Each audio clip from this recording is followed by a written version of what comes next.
What the hell is going on? A lot of weather, Donny, and it's mostly outside. The Met Office forecasters have issued a be prepared weather warning with up to 12 inches of snow expected to fall in parts of Scotland. Warning, warning. The Met Office be prepared amber warning predicts heavy snow showers with up to 12. There's only one person that will get that. It's an amber weather warning. Heavy snow showers with up to 12 inches possible in parts of Scotland. Holy macaroni, 12 inches, that's almost a foot. Police Scotland urged people to think carefully before travelling. They want you to sit in a corner, put your head in your hands and stare at the wall like a cat. Think carefully.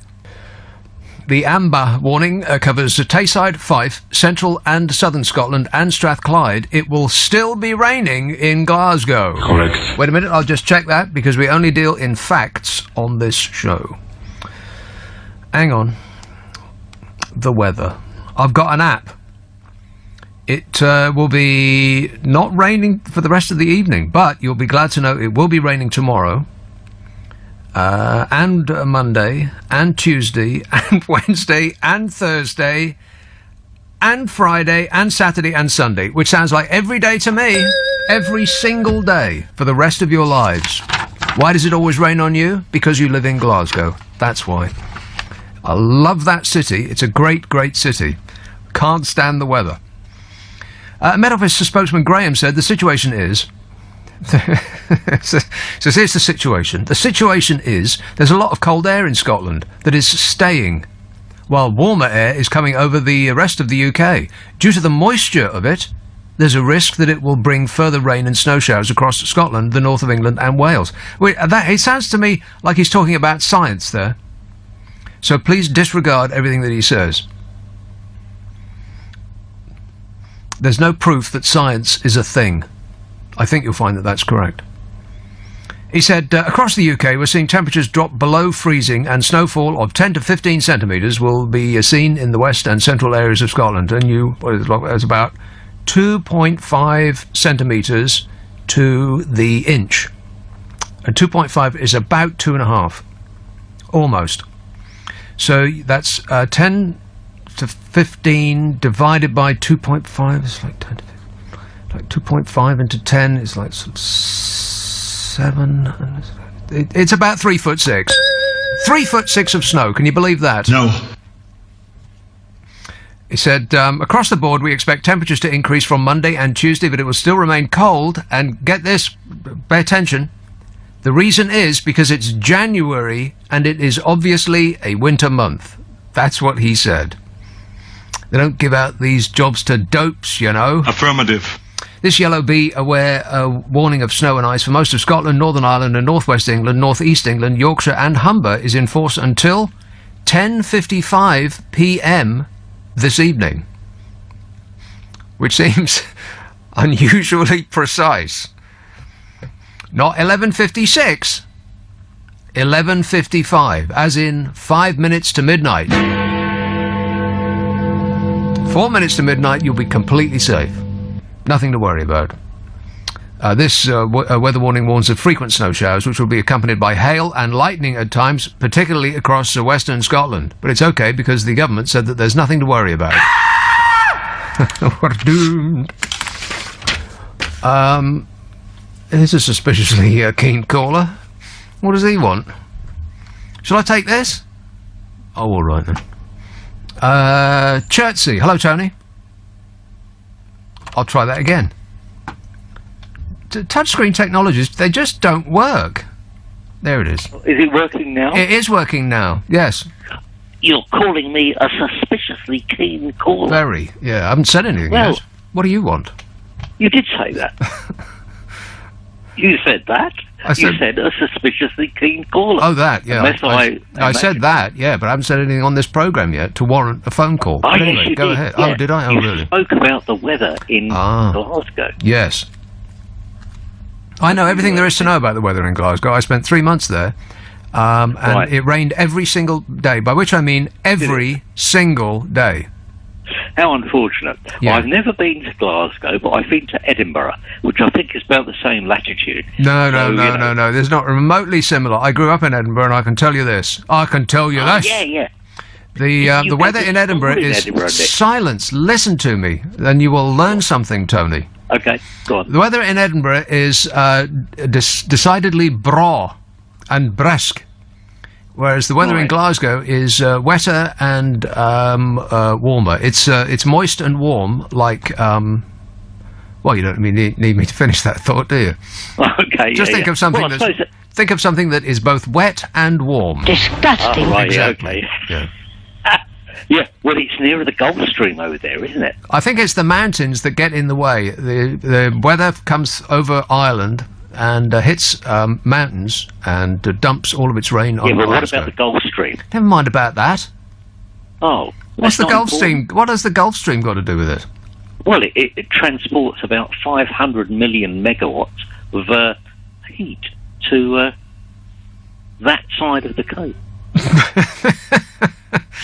Then have you seen a map? They're this far apart.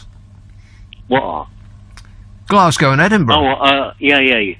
Oh, yeah. No, quite so. I thought you were talking about Ireland and Glasgow. Well, they're this far apart as well. No, that don't make no difference. It's the mountains that force the clouds to dump their water all over absolutely Glasgow. true.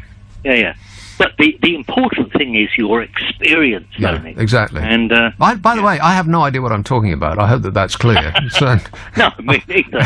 So, if I get any of this how wrong, are we having a conversation? then you must correct me. Oh yeah, no, get the whip out.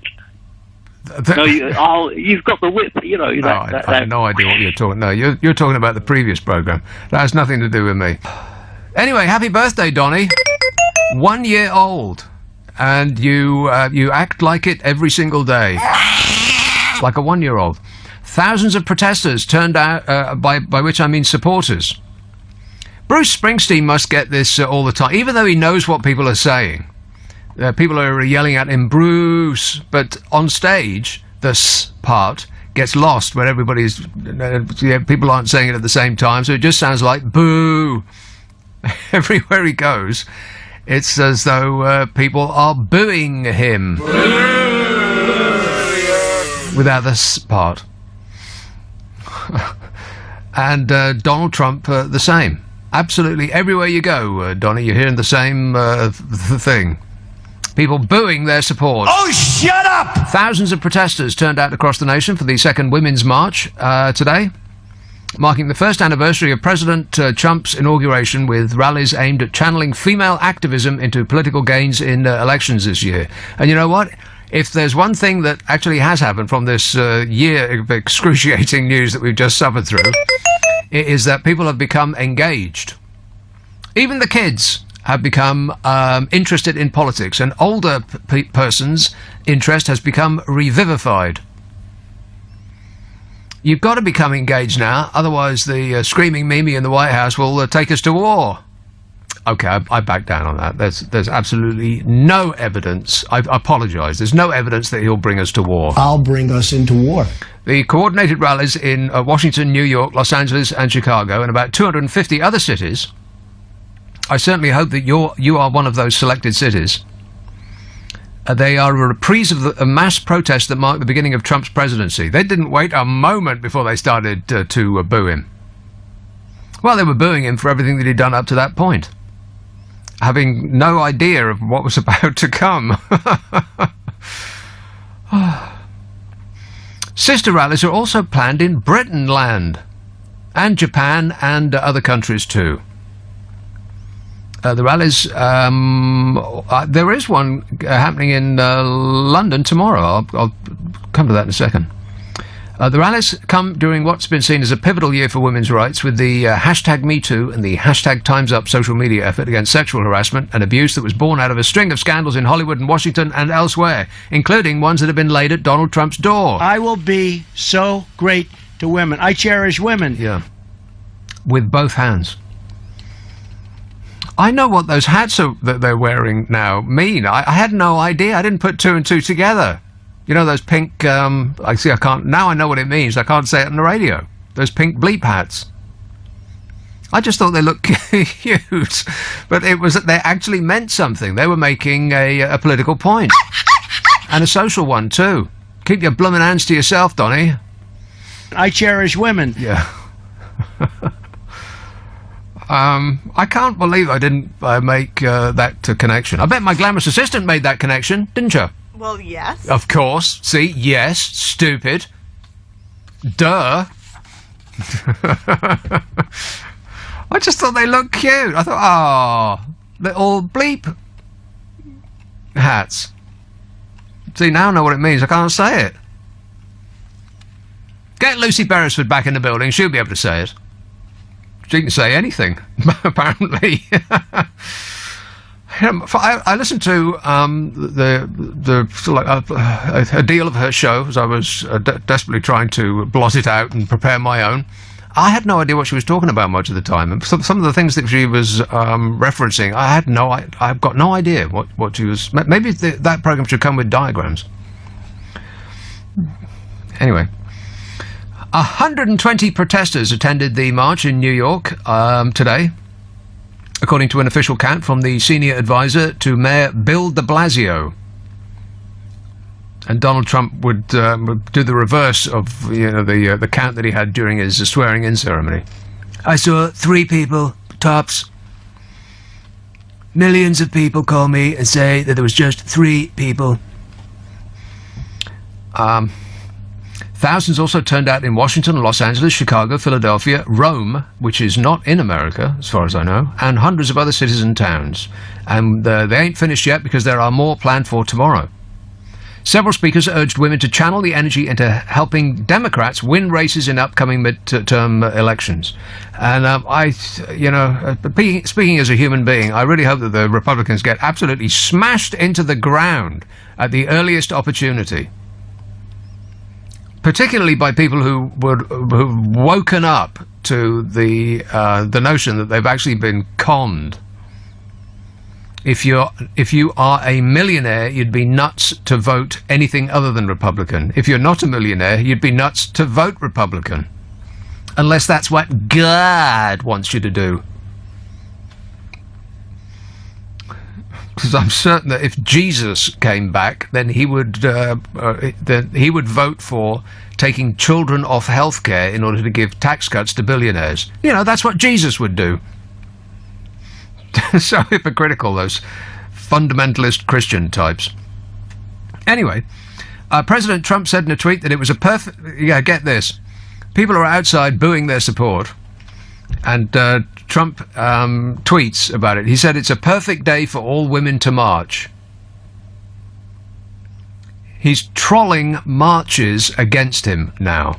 I don't think that's very presidential. I can be more presidential than anybody. And the UK organisers of the Global Women's March have called on people to once again gather in protest a year after millions marched in 7 continents.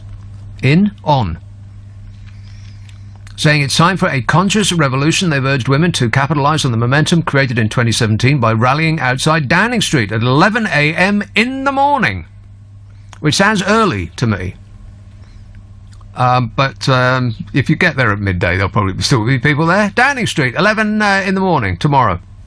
A year and a day after the inauguration of Donald Trump, which sparked the initial protests. And Donald Trump said... You are going to love President Trump. Yeah, nobody loves you. Other UK rallies, by the way, are being held in Bristol and Sheffield. Which seems... there's nothing wrong with Bristol or Sheffield that, a great deal of money couldn't fix. What about Manchester and Birmingham and Glasgow? It'd probably be raining in Glasgow, so marches. Good evening, Nick. Philip. The weather forecasters. Do you know, I've always wanted to be one, but it must be very, very difficult. Difficult? Yes. Well, it's so interchangeable. All these icy bars and coming across the Atlantic. Icy bars. It's not a dessert. No. Icy bars. Was it icy bars? Something like that. That's good enough for jazz. Yeah. The Gulf Stream. Yeah. Coming across, but I've always wanted. Many years ago, Nick, in the 70s, I used to do a hospital radio program. Hey, DJ. And they said to me, "You've got to tell people the weather."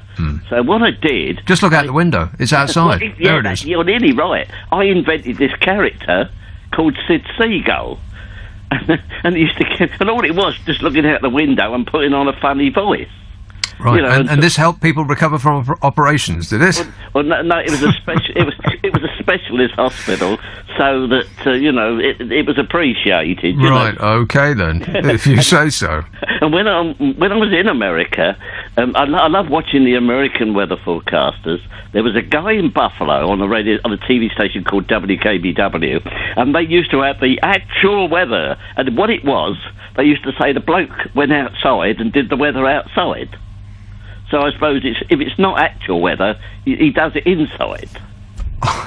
Right, Yeah, that makes perfect sense. Yeah, it used to be. It was in the we have actual weather. So I don't know what the other stations were broadcasting.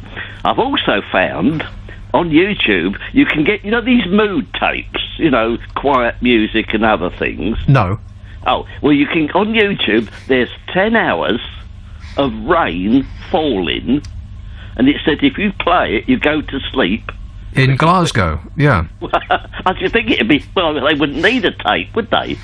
Not in Glasgow if it's raining all the time up there. Be very, very easy to be a weather forecaster. You just make it up, and nobody's going to remember from one day to the next because it's so changeable. That's the weather, always changeable. The only time that anybody would remember what you said is if you didn't predict a once-in-a-lifetime storm, and then that's all you will be remembered for, Michael Fish.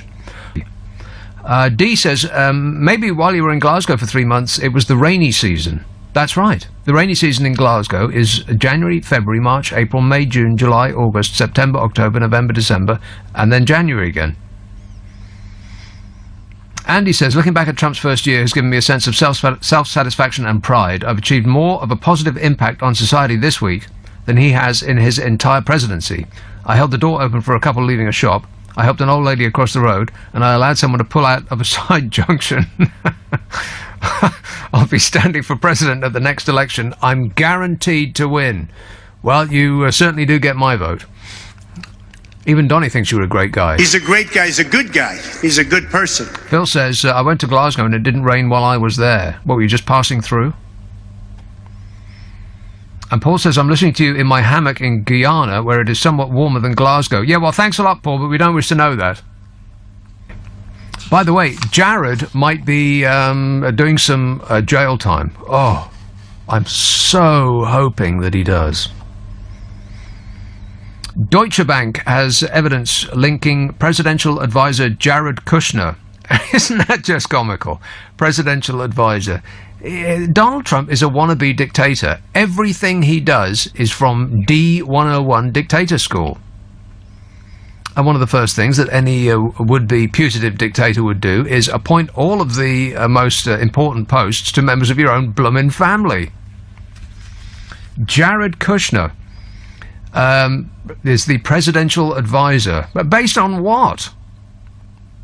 On his ability to have been given a lot of money by his father. He's another one of those. Deutsche Bank has evidence linking Jared Kushner to suspicious money transactions, and he is ready to hand it over, Deutsche Bank is ready to hand it over to Special Counsel Robert Mueller, according to a new report. Lock him up! And lock up Ivanka as well, for being complicit. Deutsche Bank, headquartered in Frankfurt, has already given German regulators its evidence that Jared Kushner or related companies could have directed suspicious money through Deutsche Bank. Manager Magazine reported on Friday. Manager Magazine. Is that a manager called Magazine or a magazine about being a manager? Holy mo... About being a bank manager. I bet that's the most fascinating magazine ever. Boring! Can you imagine anything more dull? Jared Kushner, 37, and his wife Ivanka, she's so hot, are worth $240 million. With their holdings potentially exceeding $740 million, according to financial disclosure forms. The president's son-in-law made much of his fortune as a real estate investor. Yeah, plus he got given a fortune by his dad. Deutsche Bank's compliance officers were embarrassed by their investigation into Kushner's transactions, apparently, and handed over the information to Germany's Federal Financial Supervisory Authority. I think that Donny is going to have to build another big, beautiful wall. I'm building a wall, okay? I'm building a wall. I'm building a wall, okay? I'm building a wall. Right around your son-in-law and your daughter too. Just do it straight away. Of course, it's not going to be a wall. Some of it's going to be see-through, and it's not going to be in parts where there's rivers or mountains. But apart from that, it's going to be a wall.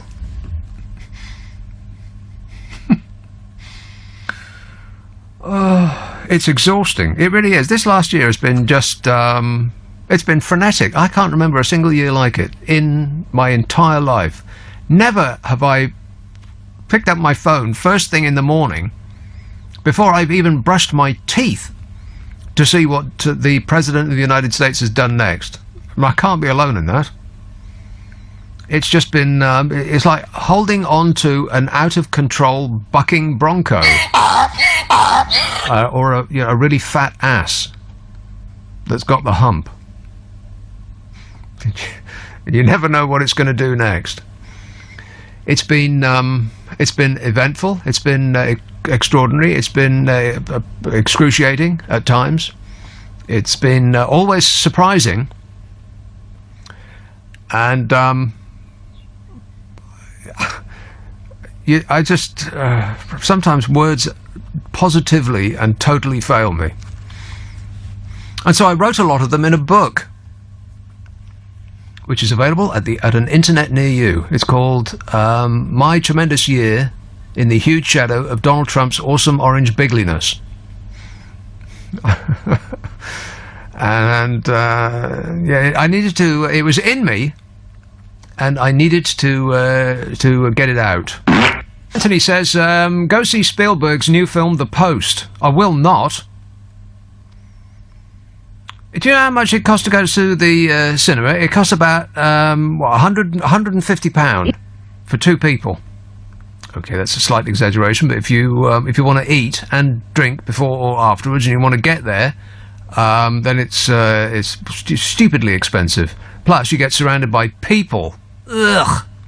No, I'll wait till it comes out on television. Plus, there will be no car chases and no explosions in space. So that's a no from me. This says, the only good thing about Donald being president is I know that I am qualified to rule the free world. So are you. Even Danny Dyer could make it work. Trump doesn't know how to build anything. He just looks for ways to dismantle what his predecessors have built. Sad. I'm president. Can you believe it? No. That this entire thing was just based around a branding exercise by Donald Trump. He just wanted to become more famous. He wanted to be the most famous person ever. He didn't want to be president. He just wanted to start his own television station. Probably to compete with Fox News.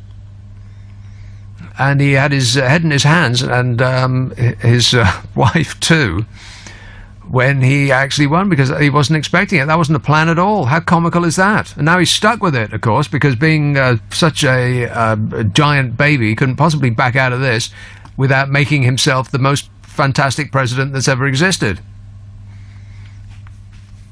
Good luck with that. Epsom. Hello, Martin. Hi, Nick. Martin. I've since finished the book since last we spoke, Fire and Fury. Ah, yes. The audio book, and I did listen to it. I don't know if that counts as cheating or not, but Well, a little bit. How long does it take to listen to an audiobook? this one was actually relatively short. It was about like 11 to 13 hours, something like that. Okay. How does it arrive? Like, is it on CD? Amazon bought this company called Audible, and I think there's like a certain amount of money per month, and you get one free audiobook per month. So I started a free trial and got my free audiobook, which was this book. So You haven't signed up for you, have you? Have you given them your credit card details? I do need to cancel that, actually. Yes. Don't forget. Yeah. Granted, audiobooks are better if you're driving than paperback. Although I'm not sure that that's because you're not concentrating on your driving if you're listening to an audiobook any more than, I suppose, if you're listening to me now. Well, thankfully, I'm parked safely in bed, so don't worry. It's fine. So I just wanted to call in and say that, you know how Jared Kushner has been tasked with making peace in the Middle East? Everything, yeah. Yeah, which was hilarious because detailed in the book was, do you know why he picked Jared Kushner to do this other than he is his son-in-law? No, go on. Because he's a Jew. Oh, And he and thought thereby that qualified. And because he's Jewish, he must know everyone in Israel. Yeah, well, everybody who's Jewish knows everybody in Israel.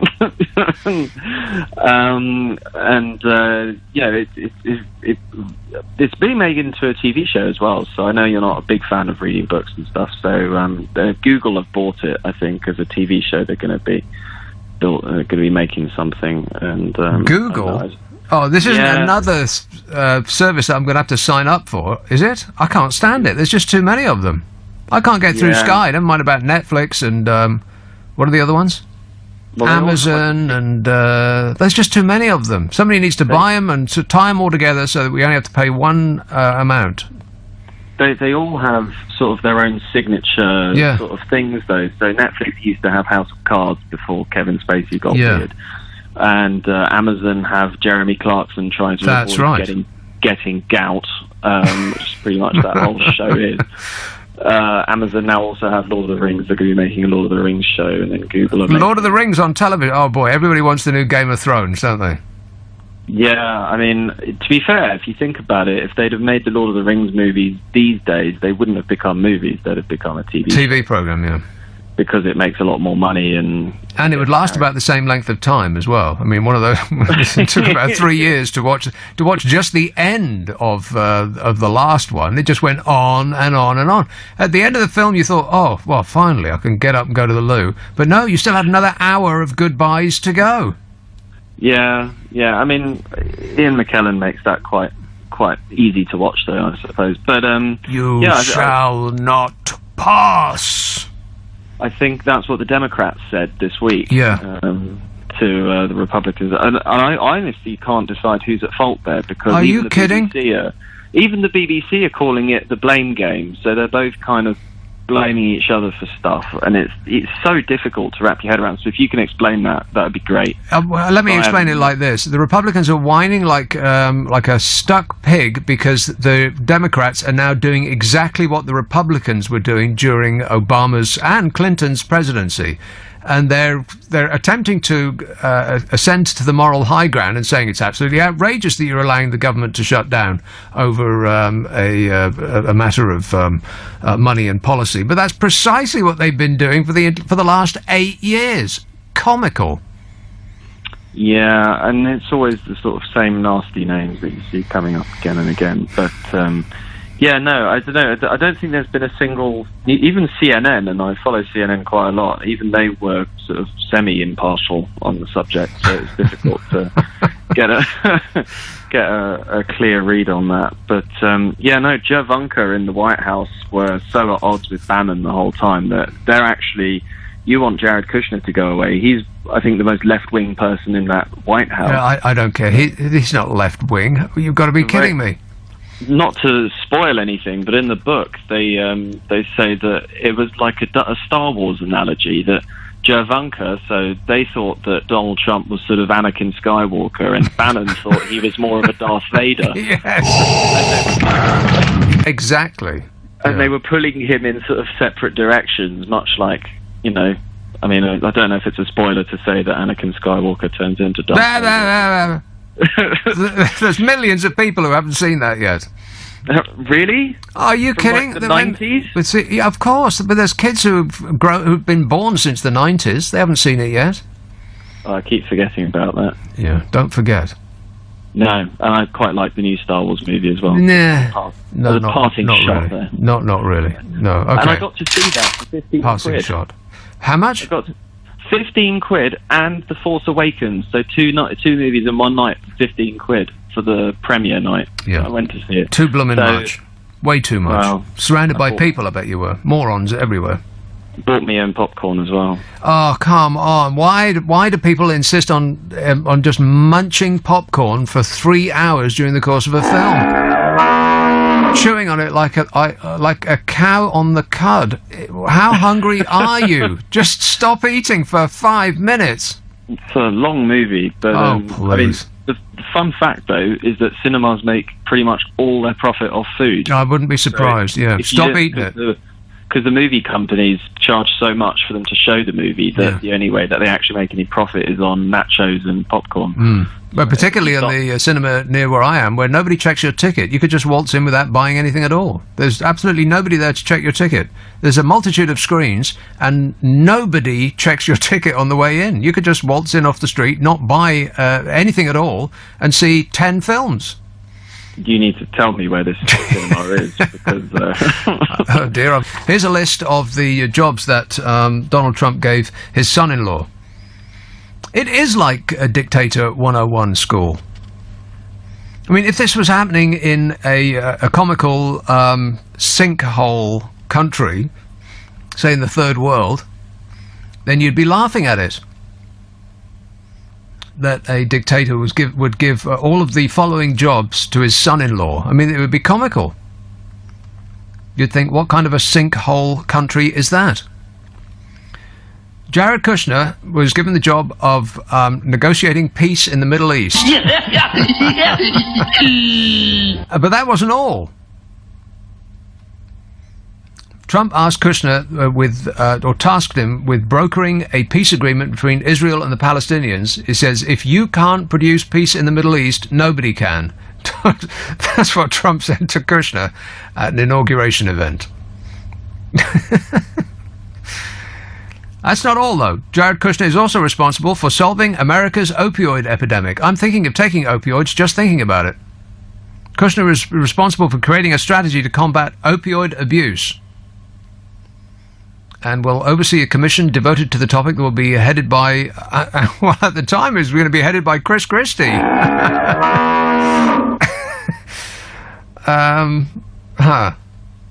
Who was, of course, engaged in hamburger abuse for most of his life. But that's not all. Jared Kushner was also responsible for diplomacy with Mexico. Yeah, how's that going, by the way? And he was also responsible for diplomacy with China. China. But that's not all. He was also given the responsibility for reforming care for veterans. And he was also responsible for reforming the criminal justice system. You know, all of it. And is also responsible for reinventing the entire government and making it work like a business. And how's it going so far, Jared? Oh, fabulous. Yeah, it's like Trump just said to him, here, you be president, I'll play golf. Here's this article about how President Trump, I still haven't got used to saying that. It's a year in, and it still sounds weird. President Trump, according to a new report from Freedom House, an independent watchdog group that has monitored democracy globally for decades, says, the past year brought further faster erosion of America's own democratic standards than at any other time in memory. You're making history, Donny. He said the nation's core institutions, the report says, have been attacked by an administration that rejects established norms of ethical conduct across many fields of activity. Yeah, that sounds about right. Ethical conduct. Everybody knew you weren't ethical, but they voted you in anyway. You knew damn well I was a snake before you took me in. Correct. They said in his first year as president, Trump often appeared driven by his urges for self-aggrandizement, self-enrichment, and revenge against anyone and everyone he perceived to be his political enemies. The fire hose effect of his constant outbursts has on the public is well understood by the scholars of modern propaganda-driven dictatorships. A process that includes distraction, confusion, further polarization, and ultimately complacency. Donald Trump is not a nice person. Another new report from Protect Democracy, a non-partisan group of government and legal experts, says the Mother Jones site, further warns that if Trump were allowed to follow the path of other emerging authoritarians, he would be politicizing independent institutions, spreading disinformation, amassing executive power, quashing dissent, delegitimizing communities, and corrupting elections, and that's exactly what he's been doing. I can be more presidential than anybody. It's scary. It's a good job he's so inept, otherwise we'd really be in trouble. So, attacks on national security institutions, endless war on the media, corrupt use of the office, targeting minorities, and undermining confidence in elections. Those are the things that your average dictator wannabe needs to get done. And here's how he's been going about it. Attacks on national security institutions. Following long-running calls for his 2016 political opponents to be prosecuted and jailed, lock her up, Trump made a particularly disturbing statement in December, declaring in a New York Times interview that he has an absolute right to do whatever he wants with the U.S. law enforcement system. As Special Counsel Robert Mueller's Russia investigation has accelerated, Trump has openly trashed the reputations of the FBI and the Justice Department. Since June, he has repeatedly joined partisan supporters in denouncing an alleged deep state conspiracy against him, including his belief that very bad, evil people in Washington are trying to sabotage his presidency. I am the most fabulous whiner. And I'm a whiner, and I keep whining and whining. Yeah, his faults, his failures are somebody else's fault. And then there's the endless war on the media. Trump's campaign against the free press is quite serious, they say. He and his aides have singled out and threatened multiple journalists personally. Like to punch him in the face. And then there's the corrupt use of office. On social media and in public remarks, the president has not hesitated to promote the personal financial interests of his family and partisan supporters. I make $400 million a year, so what difference does it make? Targeting minorities. Long before his bleep hole comments made his racism the subject of worldwide headlines, Trump established a clear pattern of singling out African American critics. Yeah, exactly. And I like him. He's a good man. He is not a racist. I can tell you that. He's a good person. Yeah, never mind about the straight arm salutes and the tiki torches. He's a good person. And finally, undermining confidence in elections.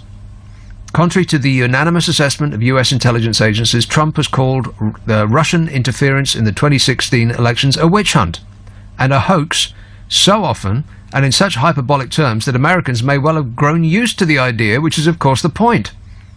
His wildly false claims that 3 to 5 million people voted legally in 2016 began on day 4 of his presidency and continued into this January, when he reiterated that the system is rigged.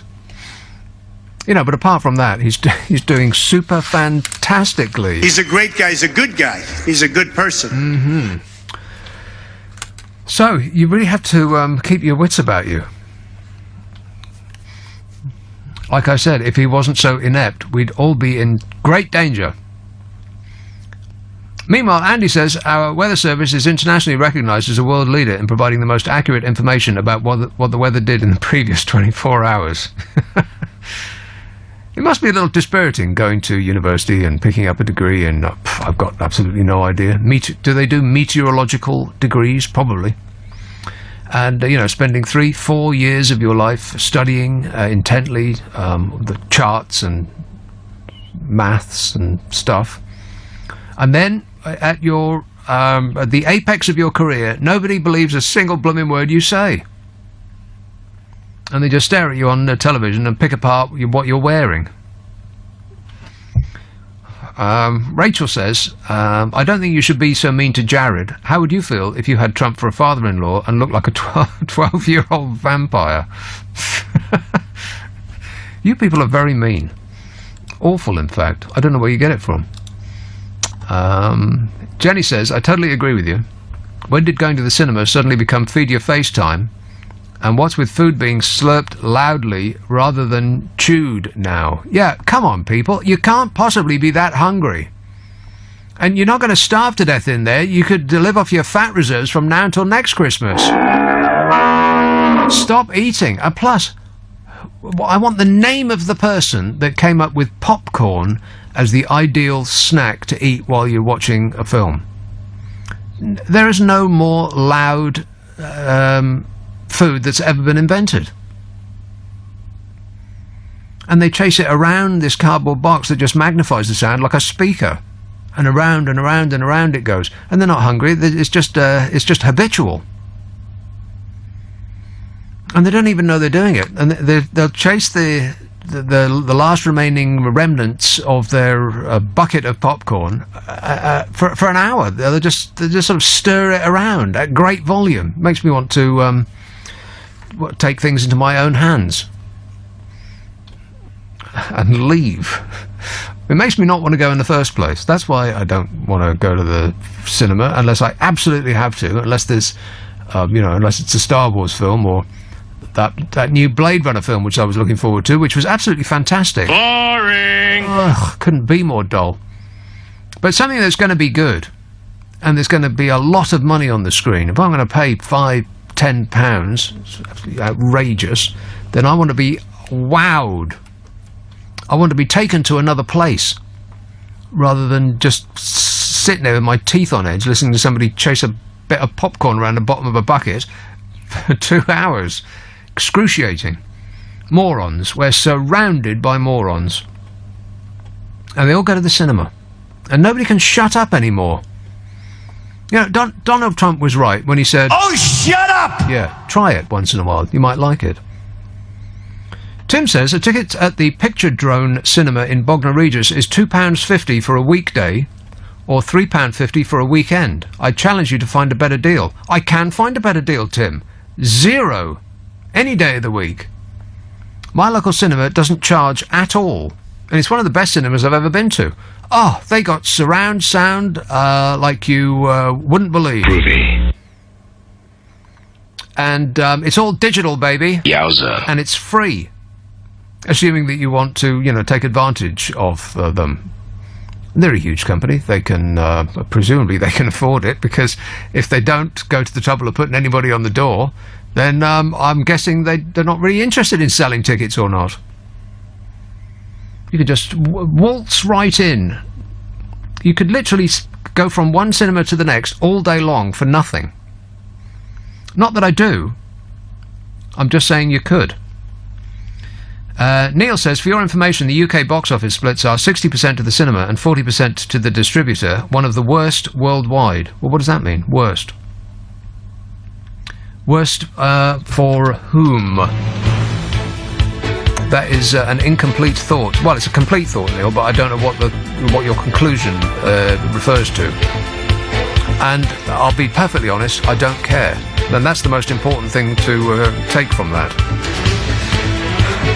So, Mrs. M met Mr. M. Hey, how about that? Theresa May and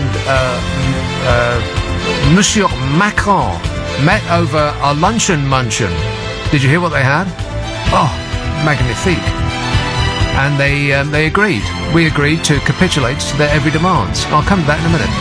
Theresa May, the Conservative Party, is going to disencourage people who manage companies from rewarding themselves through the roof while they smash those companies into the ground. Really? Okay, I'll wait for that to happen. I'll hold my breath. This says, just asked how diplomacy with Mexico is going, and as a resident in Mexico, I can give you the full report.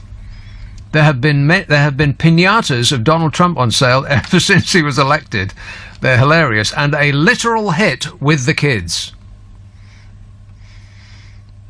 And Derek says, Jared Kushner always looked like he had a bad smell under his nose. Well, yes, he does.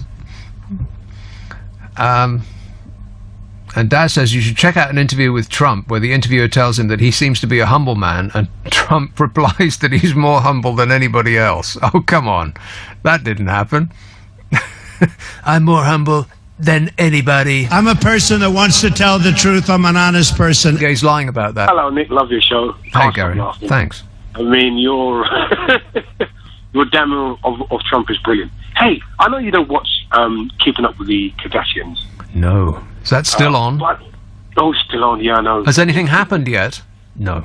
Nothing, just very vapid, insipid Californian idiots. Yeah. But anyway, they've got, they should have Keeping Up with the Johnsons, because every time I put the TV on, there's a Johnson on it. It's either Boris Johnson's Oh, death those Johnsons, on- right. Oh, God almighty. I mean, he did his... I think his dad did a stint on, I'm a Celebrity... I'm a Celebrity, Get Me Out of There. The Jungle. I can't believe that's still going. What channel's that on? Oh, 5. channel... whatever. Is it on 5? They I demoted just it from watched it, 4? yeah. It's too stupid to On even be on Channel Channel 4. It's on No, Channel Channel- 3. Oh, well, like I said. I'll give you... But it's... this maladroit, asinine, quintessential upper-class twit act is just unfunny. And then I put on Big Brother, and Boris's sister's on there. Ugh. Oh, and another... How can they possibly need the money to debase Yeah, themselves it's on not those interesting, stupid they're not shows? funny. Yeah. I mean, they're not funny, they're not interesting, they're boring, they're rude. No. Right. Okay. It's a no from you. All right. Okay. All right. Thanks, Gary. Cheers, mate. What's going on there? What are they? They can't possibly be hard up. They must have more money than God. That family. Yeah. Wait a minute. But they seem to be just desperate for the limelight, and each one of them seems to be more keen on hogging the spotlight than the next. It's excruciating. Thanks ever so much, you Johnson family. You have delighted us enough. Princeton, New Jersey. Hello, Bruce. Hey, Nick, let me tell you something. I'm living with Trump every day, and it's 24 hours of chaos with this guy. But I want you to know that here in the U.S., we've got a very strong resistance going on. Democratic Party is energized and mobilized, and it's going to take back 2 houses of Congress this coming November. So I think that Trump is going to go this far and no further. He's dismantling too much. He's stripped away regulations, like any regulation that has to do with improving the lives of other people. Yeah. He's stripped away, Unless it's improving the lives of the people that paid him millions of dollars to fund his campaign to become the president. Oh, absolutely. And there are not that many people, and the Republicans are wimps except for a few senators. But we're going to fight back. What's going on now is that the majority of the U.S., the majority of people in the U.S. did not vote for Trump. They voted for Hillary Clinton. And we're going to take it back by taking back Congress, because otherwise we're in deep trouble as he dismantles the State Department, the Defense Department. No, not the Defense Department, but the Department of the Interior, the Environmental Protection Administration. Unfortunately, he's taking everything away. Well, unfortunately, the things that he's done aren't easily undone, because apart from anything else, he has loaded the Supreme Court, the last word on the law of the land, with for far right, this far right wing guy. It's amazing, really. The Republicans refused Barack Obama. It should have been his choice. There's 7 of them. I mean, my knowledge of this is scant, so correct me when I get it wrong. There's 7 of them, right? And then they have the last word. There were 9, and essentially now the Republicans have a 5-4 majority, and in those 5, there's a justice called Anthony Kennedy, who sometimes swings to the other side. All hope for virtually anything that comes before the Supreme Court depends on Anthony Kennedy. Yes, but there's a big but here, though, because some of those, then this is an appointment for life. No future president can undo this, and there's some, and all the judges are really, really old now. I mean, they're going to either not be able to do the job anymore, or they're going to retire or die. And if Trump is in power when that happens, which is very likely he will be, then the America is going to be run by the far right for decades. Yeah, it's like, abortion is legal in this country, via a constitutional amendment. Yet, in most states, and the decisions on how far to go with abortion restriction is up to the states. And yesterday was like National Pro-Life Day. And there were demonstrations, and Trump addressed them via satellite broadcast, even though he was only 2,000 yards from the demonstration. Okay, he broadcasted them by a satellite. Well, apparently they couldn't find a golf cart to take him there. Oh my God! And I live in the New York area, so I have spent the last, 35 years with Donald Trump, unfortunately, in my life. Did you hear the interview that he did with Howard Stern? Because he's just done a pro-life, anti-abortion speech, as you just described. But he used to go on the Howard Stern show, which is a radio show in America. Which I listen to Howard Stern, every day. He's on Sirius Radio now. Right. I've been listening to him since 1986. Okay, and Donald Trump used to go on that program a lot because he was desperate for fame, and he had a child that had there was some sort of problem at birth, and he was talking about aborting the child, wasn't he? Oh, yeah. So, he was pro-abortion before he was... exactly. Pro-choice before he was exactly right. Pro-life, right. So he doesn't actually believe in anything. Well, I think the only thing he believes in is his own omniscient power, as if nobody could do anything wrong. Donald Trump, every decision, as he said, I think during the campaign or during his acceptance speech, I alone can solve it, and that's very dangerous. So things are bad, but we're going to stop them. You'll see. Okay. You'll see. All right. Well, I'm all eyes. Thank you so much. All right, thanks, Bruce. He's right about that. The only thing that Donald Trump actually cares about is his gazing in the mirror upon his orange magnificence. The one that matters is me. I'm the only one that matters. And that's all you need to know about Donald Trump. I'm the only one that matters. And that he's a nice person. Donald Trump is a very nice person. Yeah, he said so himself. Kay says, I'd pay good money to go to a cinema that banned food.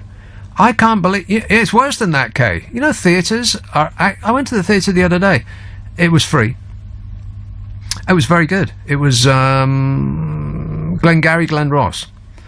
And I'm not sure they do it there, but I do know in the West End they are actually delivering food to people's seats. Oh, no. While the show is on. That's wrong.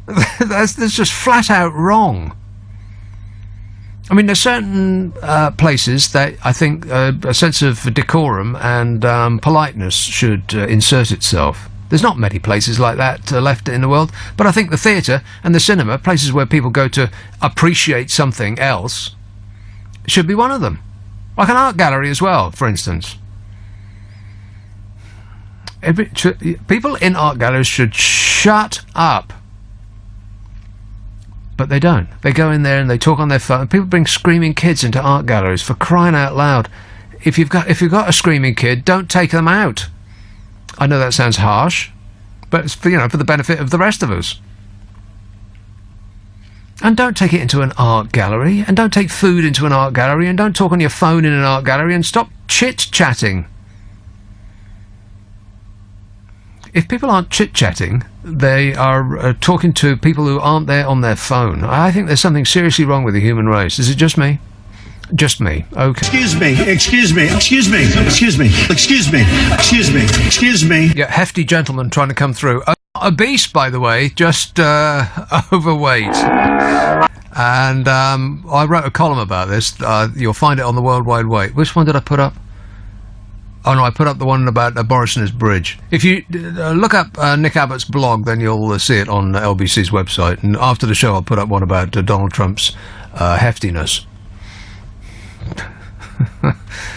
But he's 6'3", not 6'2", and 239 pounds, not 240 pounds. Because if it was one way or the other on either measurement, and he would be obese. But he's definitely not obese. He's just slightly overweight. Liar! Exactly.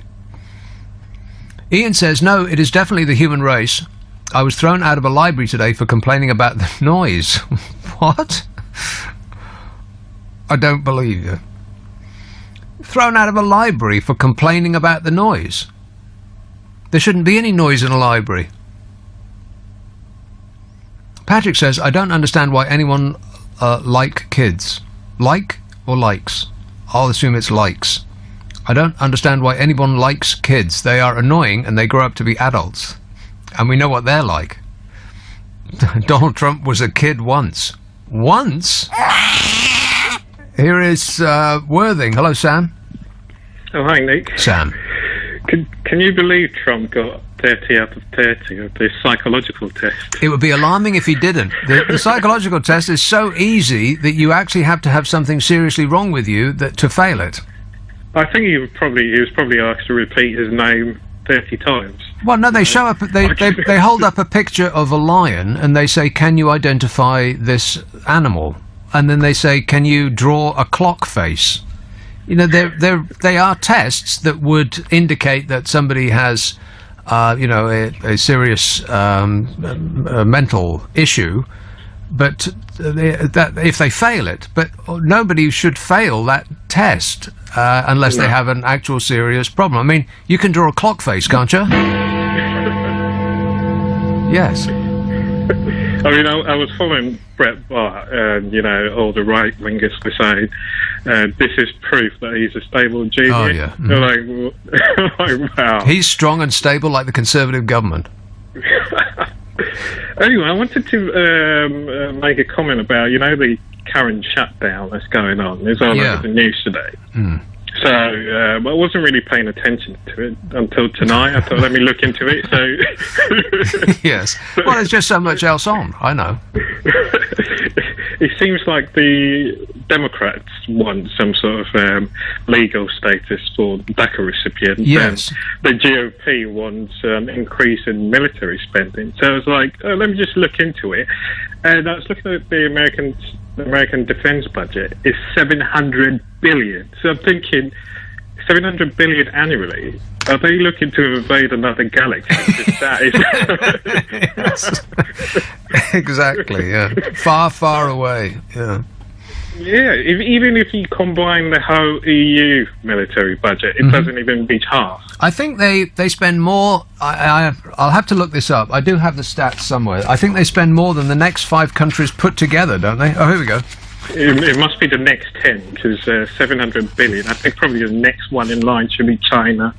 Well, America has way more nuclear warheads than anybody else, like way more. Not that they're ever going to use it, of course. Well, fingers crossed. Although Donald Trump hasn't ruled out using nuclear weapons in Europe. He specifically said that. He said, "I haven't ruled it out." Okay, world defense budgets. This was as of... when is this? Oh, no, I haven't got a year on it. Well, let's assume it's recently. The United States, in billions, is more than... I'm going to do mental arithmetic on the air. Oh, no. It's 100, 200, 330... 400. It's about, you were right. It's about as much as the next 10 countries spend put together. Exactly. So I don't know why do they need more? I don't know. Well, I would imagine that speaking from the position of ignorance that I occupy on this and every other issue, that the military rewards lawmakers who reward them. Yeah, and what's interesting as well, Nick?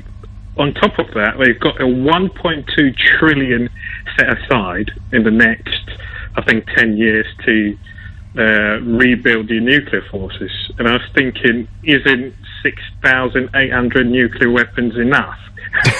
You're trying to fight Kim Jong-un, who's only got probably about 10. You only need 2 or 3. Yeah, exactly. Why do you need 7,300, which is what I think the Americans have got? And I'm not making that up. 7,300. How many planets are they planning on blowing up?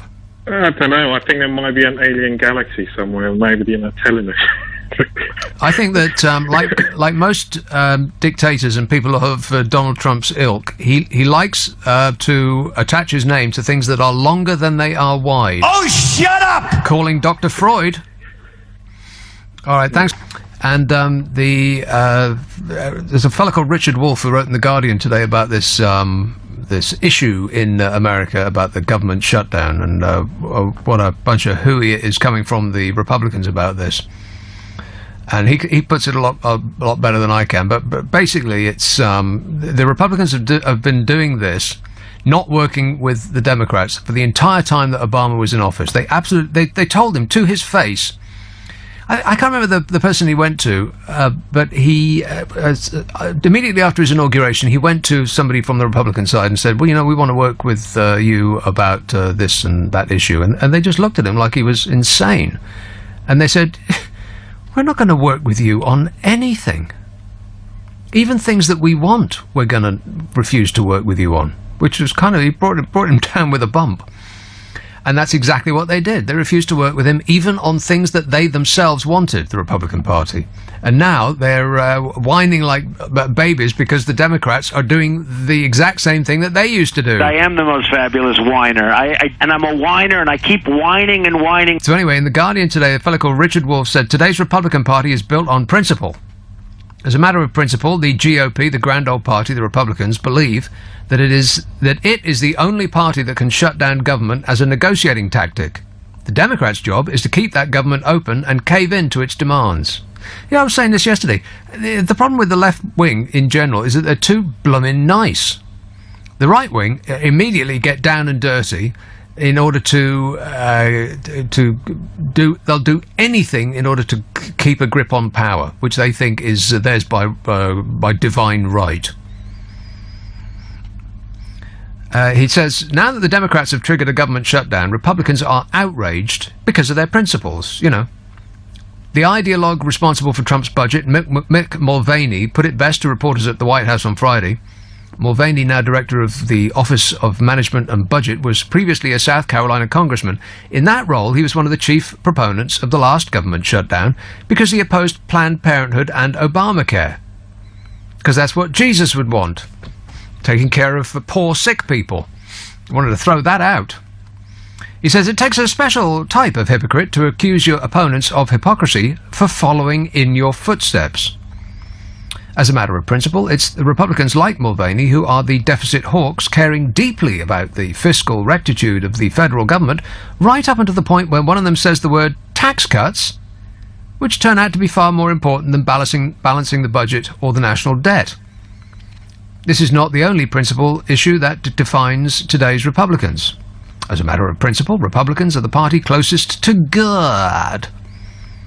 Rallying the faithful at the March for Life rally by anti-abortion activists who also love to rail against Planned Parenthood, as in birth control.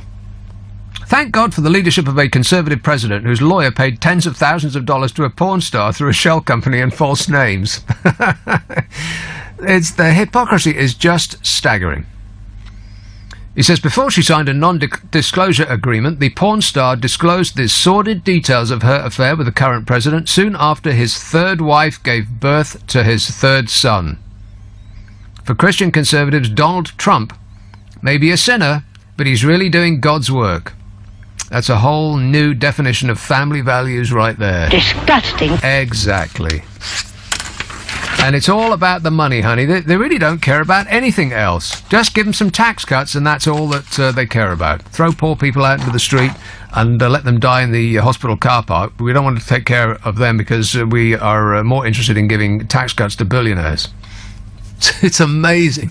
And and of course, if you are a millionaire or a billionaire, of course you would want that. It's like I was saying yesterday, if your tax bill is even 10%, which would be fantastic for most of us. If you're a millionaire, if you're earning £1 million a year, or if you're earning £10 million a year, and your tax bill is only 10%, you've got to write a cheque for £1 million. Nobody wants to do that. So tax cuts are they're exactly what they want, and it's the only thing that they want. And most of the tax cuts and it's the only thing that Donald Trump's actually managed to get through in his entire year, apart from ruining the environment and allowing coal companies to pour waste directly into rivers and removing the need for car manufacturers to produce engines that are efficient and less polluting, and all that screw the planet stuff. Apart from that, and going back in time to dig coal out of the ground, lop the tops off mountains, and extract the clean coal. Apart from that, the only thing that he's done is to give tax cuts to the corporations and the super rich. That's it. And still, what's staggering to me about the whole thing is, if you're a millionaire, then of course that you would support Donald Trump. But poor people are still doing it. It's like they've been hypnotized. You'd have to be off your chump to be a poor person and vote for Donald Trump, thinking that he's going to, look after you. I think there's gullible doesn't even begin to describe it. Still, there's a lot of it about. This somewhat brief message says, not a beast, just a beast. No, I got that wrong. Not a beast, just a beast is how I should have said that. I think it's talking about you, Donny. Oh, shut up! Exactly. But let's see if we can talk about about something else other than Donald Trump for just a minute. Do you think that that's possible? No. Well, we'll try. You make it so hard, Donny, you great orange galump. Here's a call in Tottenham. Hello, Peter. Good evening, Nick. Good evening. I'm smiling at your remarks, both about that Donald Trump, who unfortunately, but I'll go back to May because that's really what I'm ringing about, but I just can't just let it pass. Because he doesn't have the capacity of irony, right? He's too, it's not within his capacity. He doesn't see the hypocrisy in his own words.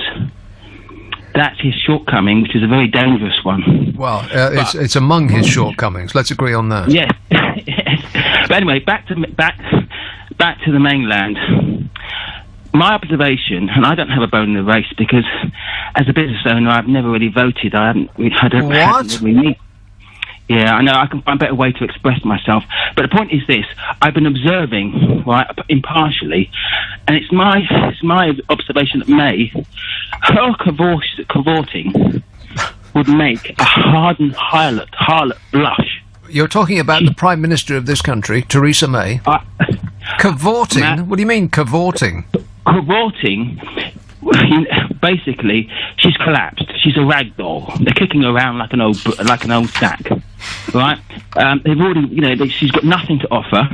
Let's be honest about it. They bought everything they want in shares anyway. There's nothing left in the country to sell, right? Well, all we're left down to is gambling and basically arms dealing. And frankly, she threw down the Northern Ireland peace process in a blink. How many thousands of people died in that just to save her knickers? I'm telling you, the overriding question is going to be unrest at the end of this, because no one can live in the results of what she's bringing to want us to vote on. And my overriding question is this: yes, why should young people with their life ahead of them be taking notice of a bunch of deadbeats whose life is behind them, and anyway take notice of anything they say because they're only self-interested? They are only interested in themselves. They're going to leave them with nothing. Debt, nowhere to live, no country. Why should they take them seriously going forward after whatever it's a scrambled egg. Whatever they deliver is a scrambled egg no one can eat. Well, I think that both Trump in America, well, worldwide, his effect is worldwide, but Brexit in this country has revivified an interest in politics in the young. I mean, if nothing else, it has had that positive effect. And so it should. Well, exactly. And so it should. Because basically they're selling them out and then walking off stage. They're selling them out and walking off stage. Well, yeah, either walking off stage or falling off the conveyor belt of life and dying. Well, yes. The point is they're going to be dead in 10 years, and they'll have to live in it. They'll be dead and gone. Why are they looking at why are they even taking notice of these deadbeats? I certainly wouldn't as a young person. I'm near my 60s. I'm aghast at what they're doing. Aghast. They've got no principles. They are corrupt to the core and have been for hundreds of years. Corbyn at least is, talking about some of the issues, but he's institutionalised in a straitjacket. He takes them seriously. Honestly, Nick, it's going to be a very serious problem at the end of all this. I really am fearful. Well, if it were another country, like France, for instance, people would be pulling up paving stones and hurling them at gendarmes. But not in this country. We don't really go in for any of that. Well, I'll tell you what, when you've got nowhere to live, nowhere to eat, no future, you've got nothing to lose. Right. Okay, thanks a lot for painting such a rosy picture of our future, Peter. Cheers, mate. So it's a good job that Boris Johnson, when he was the mayor of London, went out and bought those German water cannon, the Waffensquirter 9000s, will be hosing people off the streets. You know, Theresa May doesn't actually believe in any of this. Theresa May again refused to say that she would back Brexit if the referendum was held again today. She said, I don't know. What? Yeah. Mrs. Theresa Give Me a Hard Brexit May refused to say that she's even a Brexiteer. But it's worse than that. She declared that she felt European.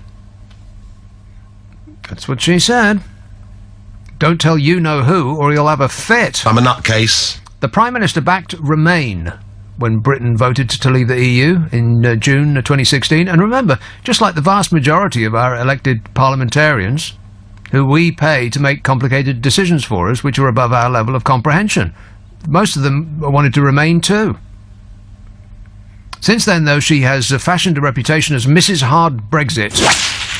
But in an interview on French television, she again refused to say if she would switch sides and now back Leave, saying that she would do what I did last time and look at the issues. But the issues are the same, if not even more stacked up against leaving. So that means that the person that's tasked with getting us out of the EU doesn't want us to leave the EU. What a bizarre place we find ourselves in.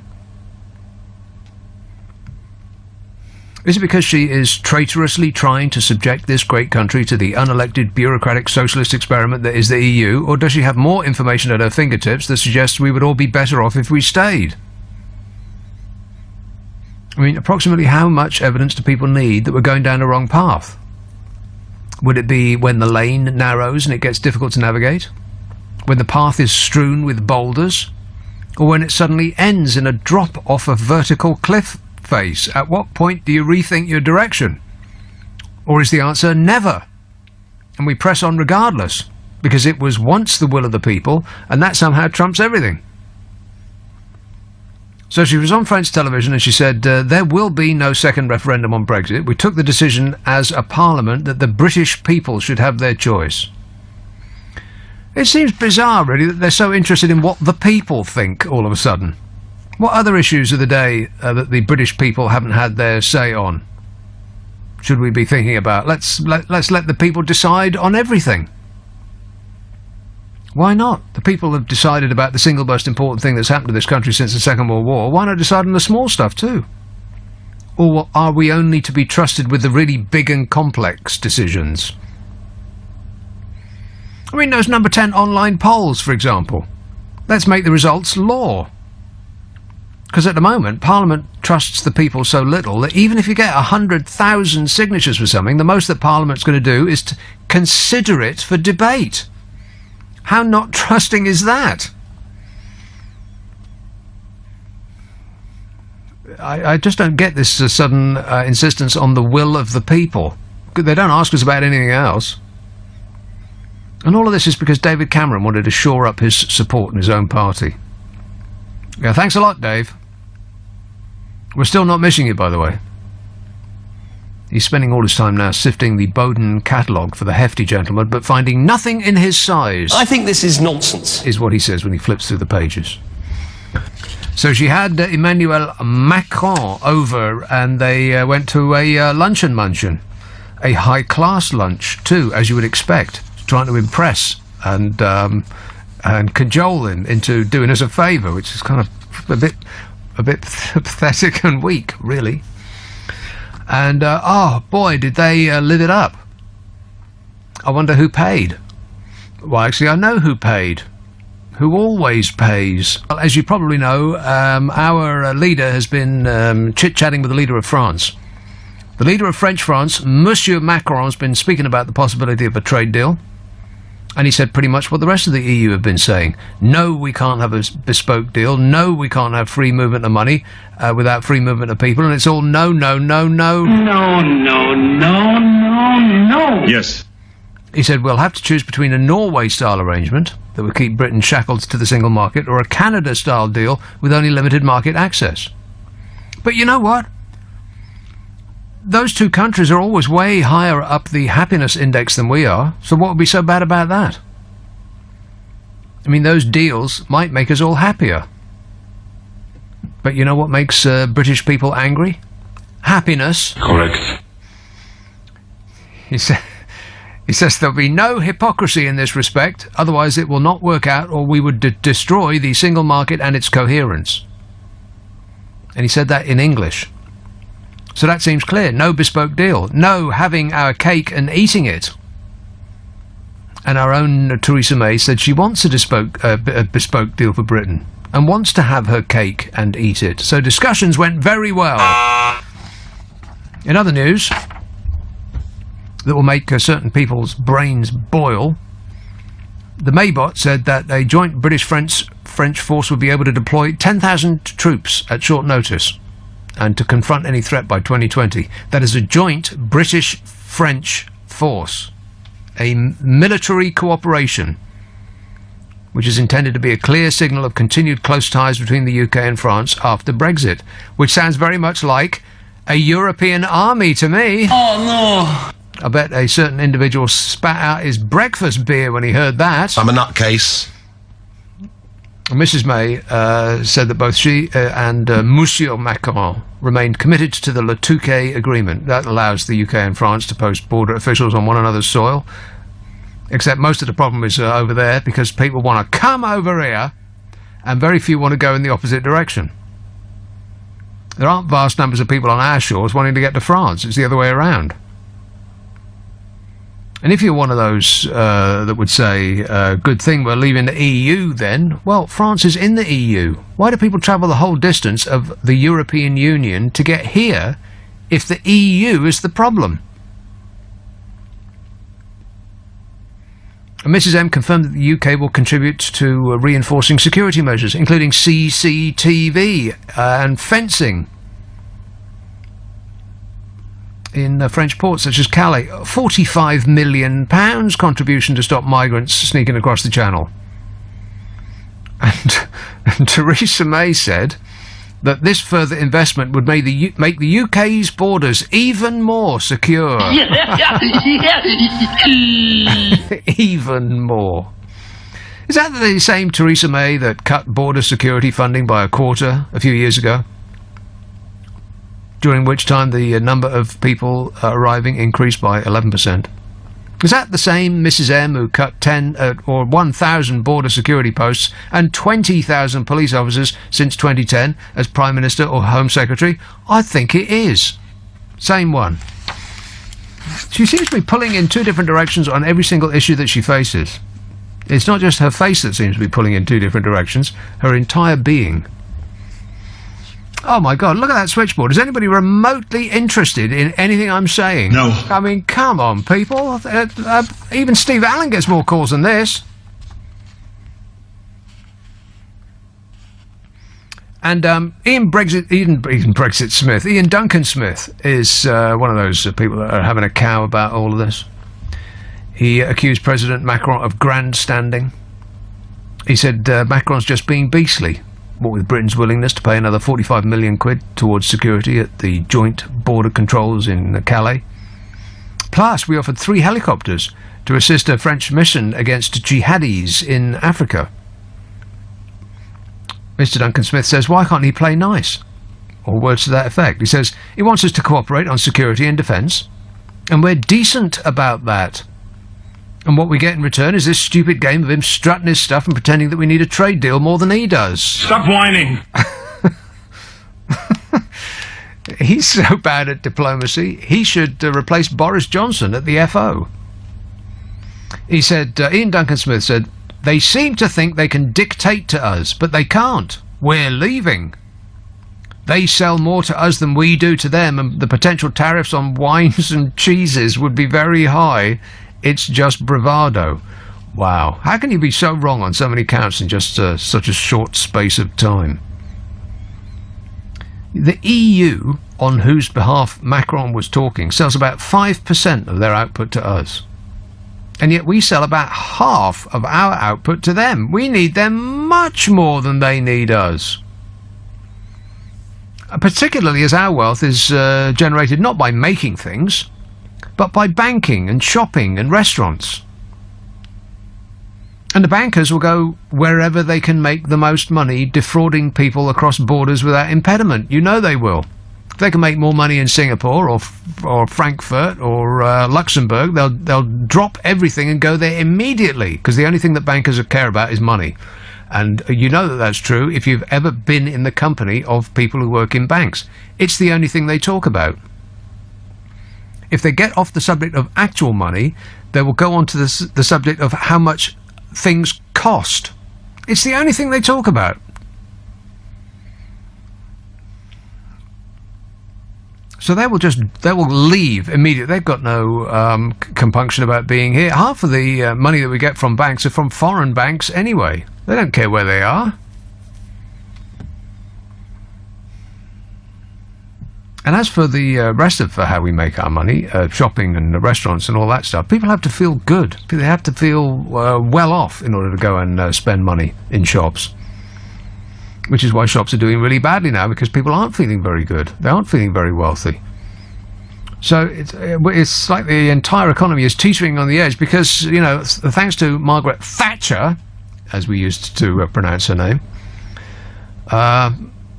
we stopped making stuff. And we became like an offshore tax avoidance racket. It's pretty much what we do for a living. That, along with selling weapons of mass destruction to nice people like the Saudi Arabians. So the retail sector's hurting because of the inflation that's come with Brexit. Things are costing more, and we're less likely to spend because of it. And that means forward investment is less likely, so training staff for the skills gap's less likely, and that means our position is going to get worse, not better. Unless you know otherwise, in which case you can correct me. But they did have a nice meal, though. I'll get to that in a minute. First is call in Lewisham. Hello, Jake. Hello, hi Nick. Jake. Hi.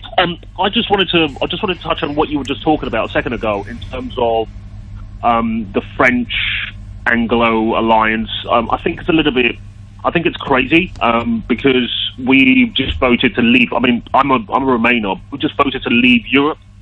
So why on God's green earth our Prime Minister's having a conversation with the French and kind of helping them to shore up the border on that side? I appreciate that all these people are looking to come over here, etc., etc. But I think it's completely bonkers that we're coming out of the biggest trading bloc in the world, and we're having a conversation with France. Naturally, they're our next door neighbours, which makes perfect sense. But I think it's crazy we're having a conversation with them and giving them 45 million of taxpayer money to shore up the things on that side. Especially, you just mentioned as well a few minutes ago about when Theresa May was Home Secretary, she did cut. She's made quite a lot of cuts, but she did actually cut the border force. Yeah. And of course, in the last 7 years that the Conservatives have been in power, they've cut everything from police, which is the reason why stabbings have gone up, to the hospitals, which is the reason why now you struggle to... I mean, you've mentioned it quite a few times in your show. I've been listening to you for probably about 5-6 years now, which is the reason why, you know, elderly people can't get hip operations, cataract operations, etc., etc. Yeah. I think it's pretty rich. Personally, I would rather she put that 45 million towards the NHS, ring fence it, and go, okay, tell you what, all those people who need like hip operations who've been paying taxes for the last 50 years will use it to fix those people so they can have a better quality of life. I think that's a much more constructive use of the money, constructive use of my money, because I'm a taxpayer and I haven't been paying taxes for the last 17 years. But the fact of the matter is, I think the whole thing is just completely... I think it's insane, if you ask me. And on the subject of Trump, just to give you my opinion on Trump, I think Donald Trump is the effect of what happens in a world where no one has taken control. If no one takes control, then of course someone has to take control. At the end of the day, I know he's got a lot of money. I mean, don't get me wrong, I'm not a fan of Trump or anything like that, but he's basically... I'm trying to think of a philosophical rule that proves Trump. Trump is basically Murphy's Law. What can happen will happen. And it's a simple case of no one else... I mean, Hillary Clinton wasn't really a strong candidate.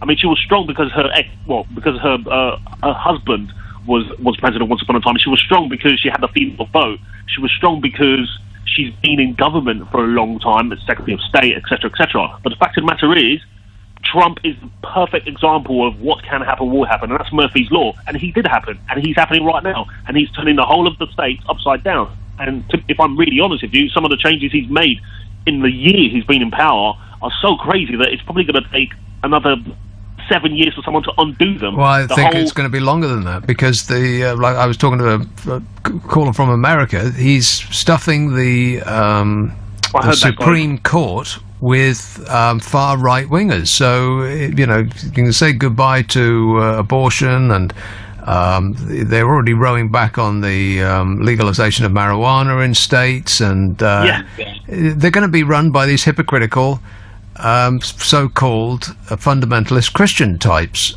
who you'd think that would be first on Jesus's to-do list if he ever actually did come back. But this is the thing, it's a very un-Christian thing to do. Very. What he's doing.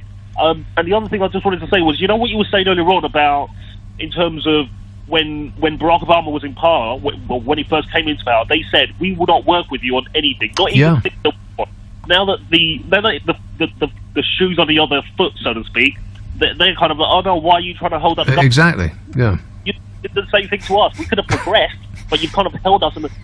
And it is quite hypocritical. But the thing is, politics these days, I tend to find politics is no longer politics. Politics now is like a scripted movie where someone's writing a script, and I reckon the person writing the script are the billionaires who own places like Fox News, who own things like The Sun, the Mirror Group, etc., etc. I think those are the people who are writing the script, because at the end of the day, I mean, believe it or not, obviously print media is dying, as you always say. I completely agree with you. Print media is dying. However, print media is moving online. It's changing. A lot of it's changing with the times. And the thing is, all these publishers and the people who run the newspapers, etc., etc., there is no way Rupert Murdoch would allow something to be published against his view. And so for that reason, they run all of these things. For that reason, Fox News pretty much gives, well, you say it all the time, gives Donald Trump pretty much things. Well, they tell him what to think, and with great success. The dead tree press might be dying, but propaganda certainly isn't. This one says, if you could ask Donald Trump one question personally, what would it be? What is the actual name of the shade of the makeup you put on your face? Is it peach buff? Bruce says, I'm trying to reconcile the £45 million to France, which we get value, with which we get value, compared to the £1 billion to the DUP, where there is no value. I am confused. Well, we'll add it to the confusing things that are stumping us, Bruce. What are the DUP going to do with £1 billion, for crying out loud, by the way? Open schools to teach children that the Earth is only 3,000 years old and we used to run around with dinosaurs. Yeah, stuff like that. Peter says, can someone tell Mrs May that potholes in West London need fixing ASAP? Yes, they do. I have detailed files about that. Damaged local roads are becoming more dangerous after a slump in council spending, experts have warned. Well, you don't need to be a blooming expert, do you? I could have told you that for nothing. I swerved round holes in the road that you could lose an elephant in. On my regular trip in, I know pretty much where they are now. But woe betide the person that doesn't. 1 in 6 local roads, apparently, which account for about 60% of the UK's total road network, may need repairs. As in, do need repairs. And from 2011 to last year, spending on minor roads fell by 23%. Or 560 million quid. Which is a lot of men leaning on shovels. And the reason for that is because we haven't got any money. I mean, if Theresa May hadn't gone to the polls and needed to bung the God-loving DUP £1 billion for their 10 votes, then we'd be able to afford to do something about it. But she did, and we can't. How is that snap election working out for you, Mrs M? Oh, fabulous. The Department for Transport's Road Conditions in England report has just come out. And I'll sum it up for you. The report said... That's its conclusions. Motorways and A roads, they're okay-ish. But apparently everything else looks like an army bombing range. And these figures have dismayed motoring campaigners. They're not angry, they're just dismayed. Edmund King is the AA's president. He says cost cutting on UK roads has already contributed to 11 million people. No, wait. Wrong. 11 people losing their lives. With the switching off of streetlights, he says. Potholes have contributed towards at least 3 cyclists losing their lives, and a systematic downgrading of inspection and repair standards for potholes introduces a new level of potential lethality. You know, if you could get high from poor roads, they'd all be fixed now, but you can only get dead, so that's okay then. Councils have complained they don't receive enough money for repairs from the government. Why is that?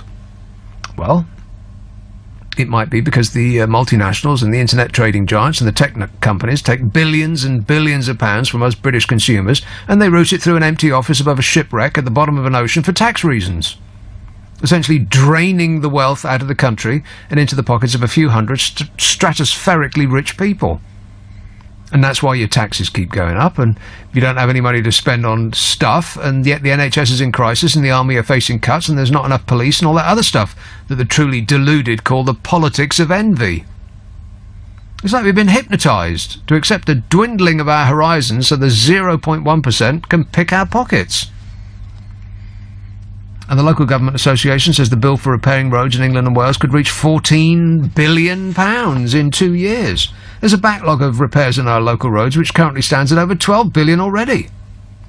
You know how long it's going to take to fix? 14 years! Meanwhile, assuming that none become faulty in the meantime. Meanwhile, the Department of Transport has committed £6 billion for English councils to improve the local roads. And that sounds about right. We need £14 billion, and the government's given them less than half of that. And just crossing its fingers. And that's not just roads, by the way. It's worse than that.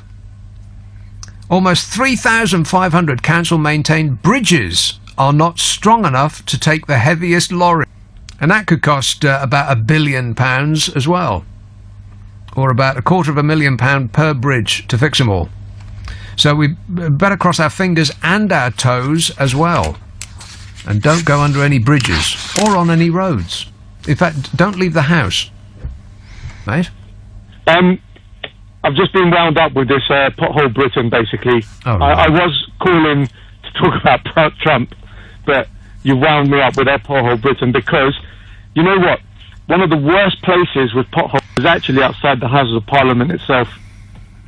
Yeah, that little road that goes past the front, as in not the riverside, is terrible. I'm always surprised at that because it is a really bad. It's not a very long stretch of road, but it is in terrible condition. Yeah, you're right. And I've been cycling past there many days, and I've nearly killed myself twice just for the holes. And it's unbelievable, right outside Parliament, on its doorstep, and it's horrendous. Yeah, exactly. You'd think that of all roads would be pristine and perfect, but it's in abysmal state. But you remember what they're saying, pothole Britain? That's exactly what we have now. And, you know, I think a lot of it also could be to do with, you know, the same thing as Carillion, where things are outsourced. And you have all the companies who do the roads, you know, maybe they want to be able to repair the roads in 2 years' time or 3 years' time, so maybe they don't use the quality materials. It happens. These kind of things happen a lot. Really? I don't. I kind of doubt it. Yeah, no, the thing with government contracts, contrary to what you might think, and this might not be true of all things, but there's not a lot of money in them. Companies can't make a vast profit on you know, like fixing the roads and but that's why they then drop to zero-hour contracts. That's why they, you know, try and avoid paying any benefits. Yeah. Now, moving on to Trump. Yes. Now, I'm actually very, very glad that Trump won the election because, for me, it will absolutely clear the Democrats, hopefully, of people like Hillary Clinton and all her stooges, and, you know, those who rigged the primaries in against Bernie Sanders, and people, you know, they basically rigged the vote, and it's been clarified. So for me, it shows the Americans what could happen if they don't elect the politicians of quality like Sanders, and you know, people along his type of who, because they're not left wingers at all. They're just centrists who want to give themselves healthcare like we have in Europe. Well, so they model themselves. There aren't many real left wingers in mainstream American politics. I mean, socialist over there is a term of abuse, which seems a bit odd to us. The devil. But yeah, the point I'm making is that as long as within these 4 years the Democrats rejuvenate themselves, get rid of all these corporate Democrats who are all paid off by the lobbyists, who were basically doing the work of lobbyists. They weren't real Democrats. As long as they're cleared off, the Democrats stand a massive chance, because otherwise, they're now seeing the results of having Trump, and America's at last waking up. I'm not sure that that's true. I think the people that actually voted for Donald Trump, it's almost as though they have been hypnotized, and they're going to do it again because they have. It's like. Remember, go on. The youth are all against Trump. Second, Hillary did win by 3 million votes. Yeah. Or the Democrats did.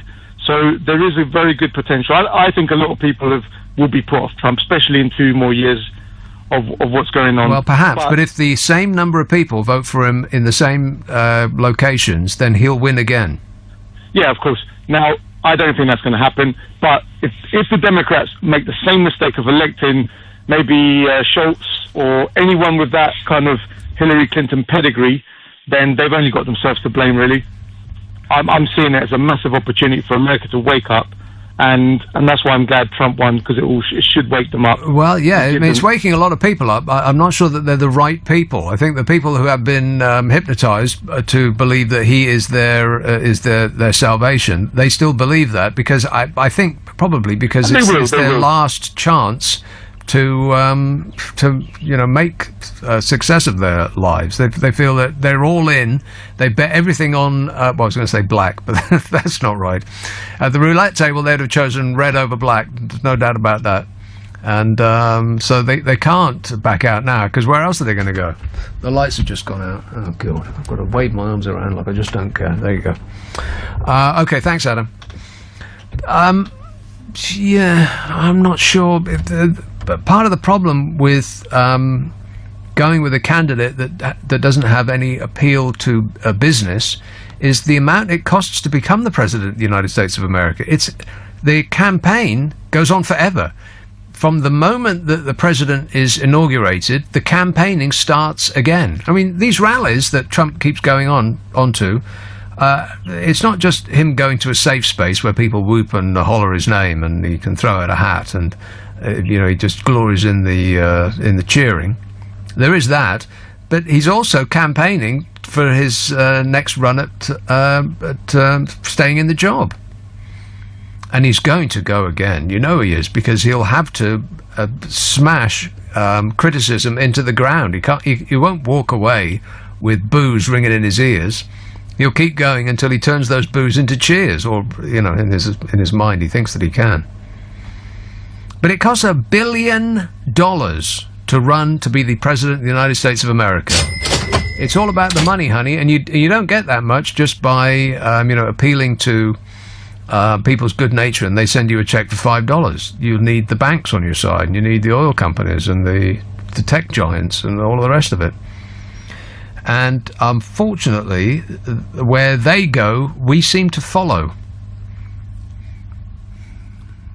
I think the Americanization of British politics is almost complete, and we should be really worried about that. Siobhan says, I think Boris is going after the Trump thing to be PM, since his dad and his sister have gone on reality TV programs. I can't fathom why they've done that. I mean, it's just embarrassing. Why do they actually need the money? How can they need the money? I thought they were minted, that lot. Anyway, Siobhan says, what do you make of his bridge idea? I talked about that yesterday. I have detailed files on his bridge idea, and I put it on the World Wide Wait.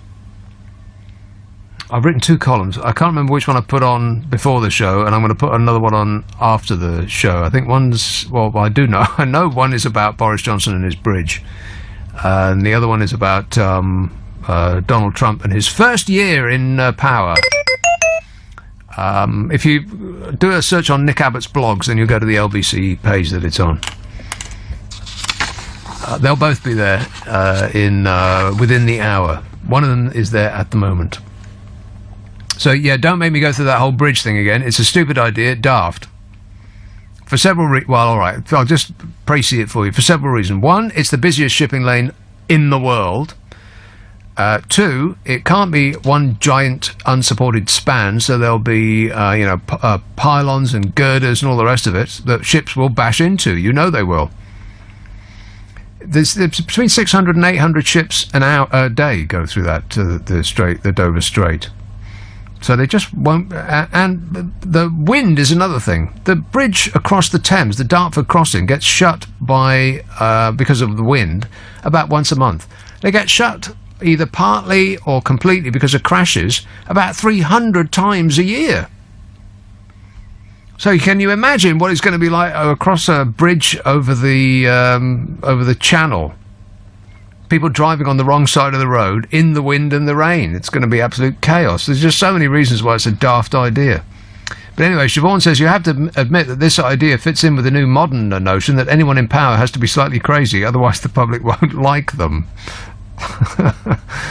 Yeah, slightly, not totally. Yeah. Wait a minute.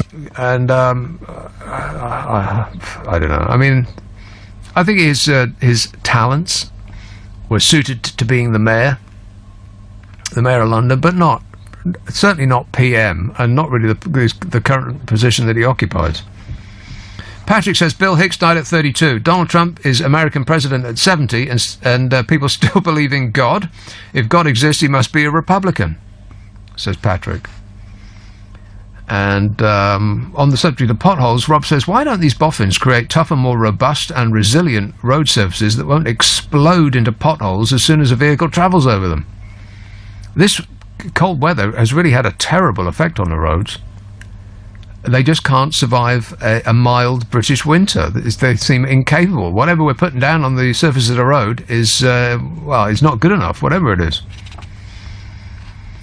But anyway, I've been saying that I'm going to be talking about this for a while, so let me actually talk about it. So French President Emmanuel Macron came to visit this week. And he came with bad news. He said that, basically he reiterated what the European Union had been saying. He's not going to say anything different from what Michel Barnier and all the rest of them have been saying. He says, we will not be able to cherry-pick the parts of the EU that we want. No cherries, no picking. Say it isn't so, Manny. And he was asked whether a special trade agreement with us was going to be possible, and explained that it was on the cards, but we would first have to accept certain preconditions in order to benefit from the single market.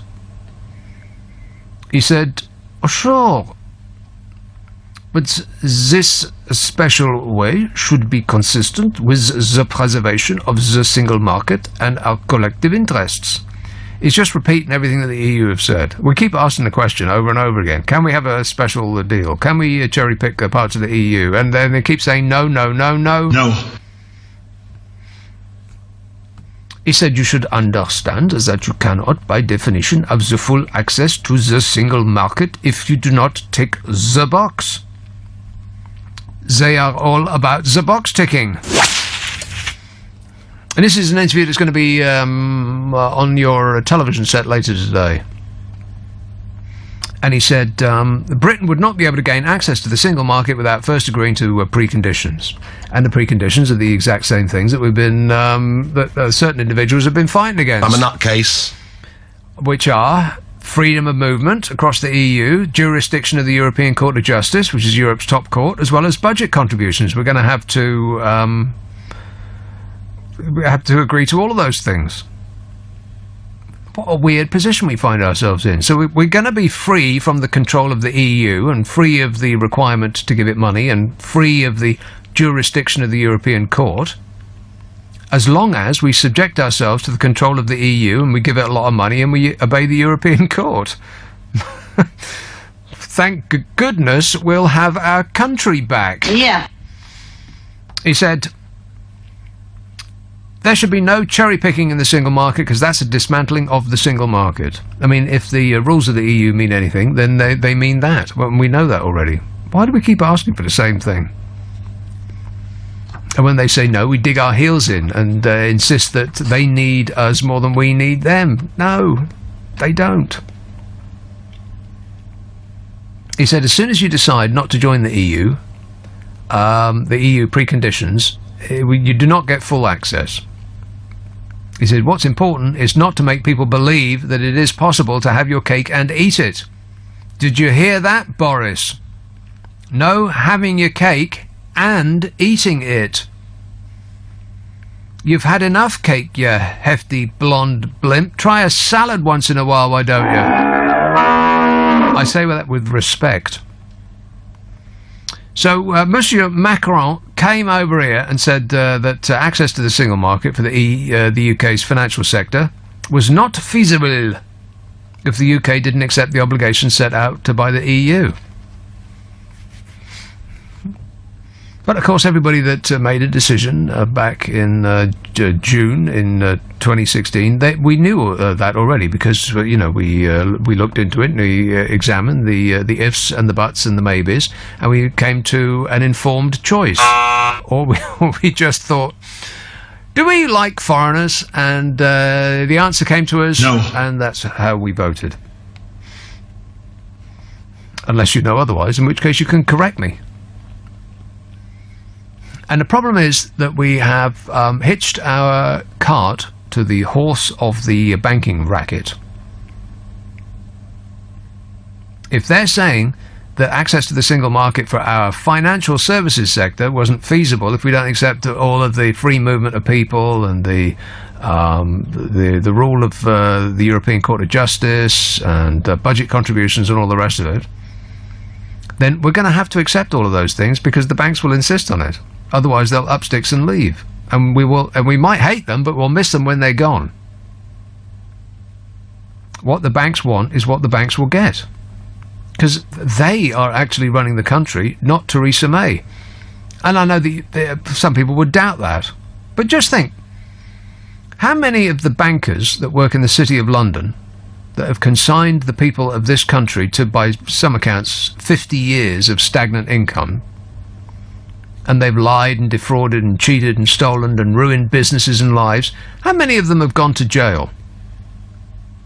Imagine any other business where every single one of the organisations involved in it had been fined billions and billions and billions of pounds, but nobody went to jail.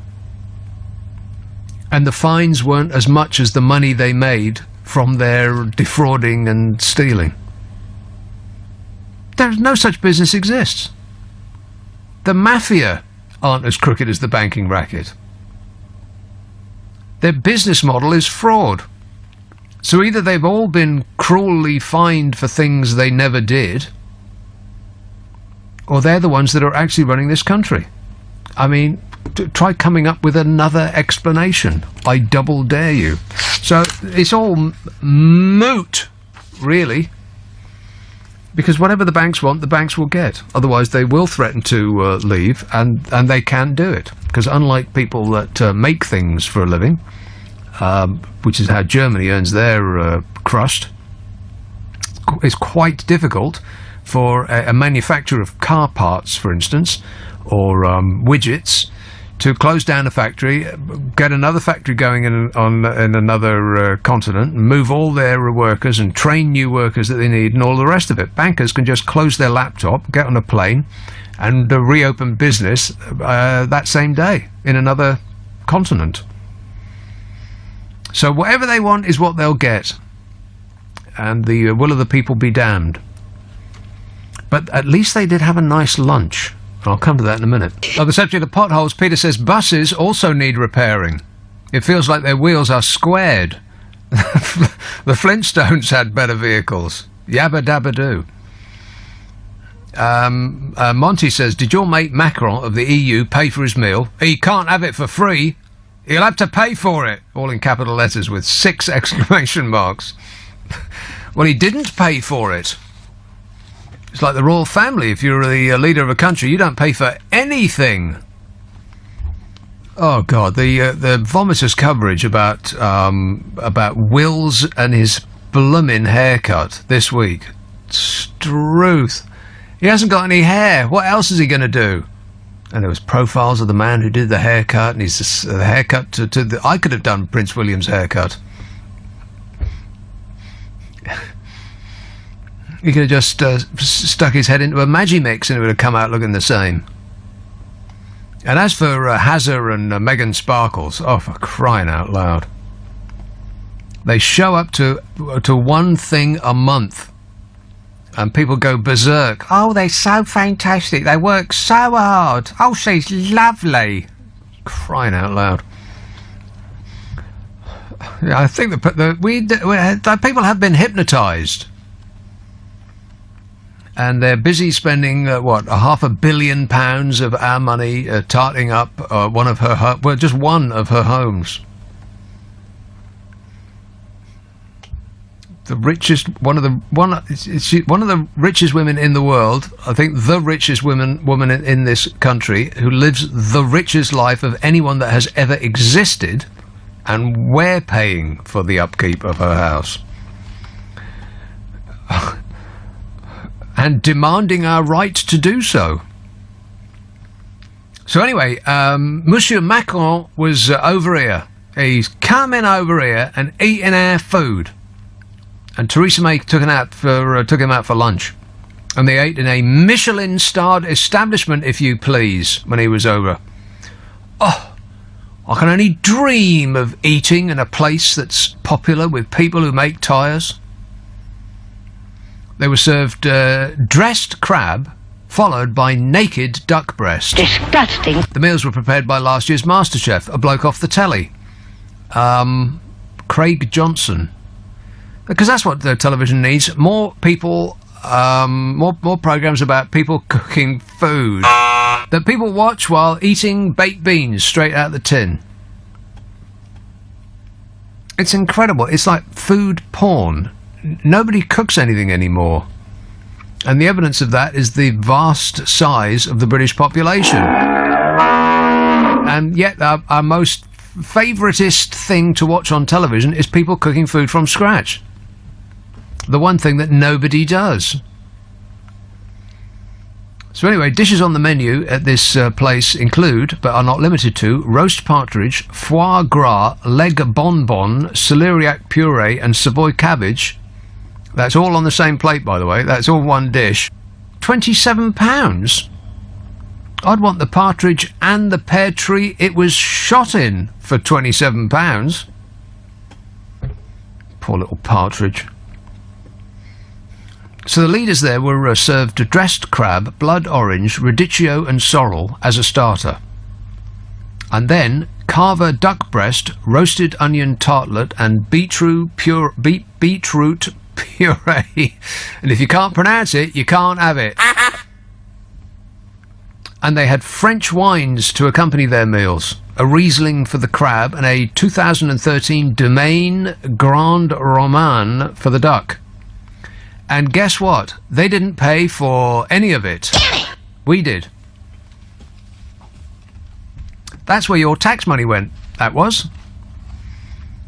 What we poor dopes who pay taxes got out of it was being forced to stump up even more money for the defences after the French threats to tear up the border agreement. So Mrs M sprang for lunch and £45 million to buy CCTVs for Calais. It's a good job she's not our chief negotiator. Oh, no, that's right, she is. In what's being seen as a sweetener to ease the deal, the French have offered Britain the loan of the Bayeux Tapestry. Oh, fabulous. That's what we get out of it. They get £45 million and we get a tatty old bit of cloth that only tourists will look at.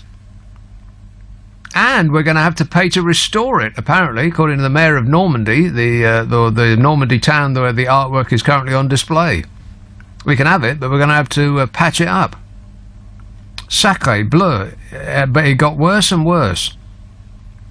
He actually suggested that he might oppose the loan, this mayor, or ask Britain to cover the cost of restoring the 11th century tapestry. Turn it into dishcloths and be done with it, I say. But it got worse than that. Because former Cabinet Minister John Redwood also said that it was an unfortunate truth that the Bayeux Tapestry showed England being invaded. What?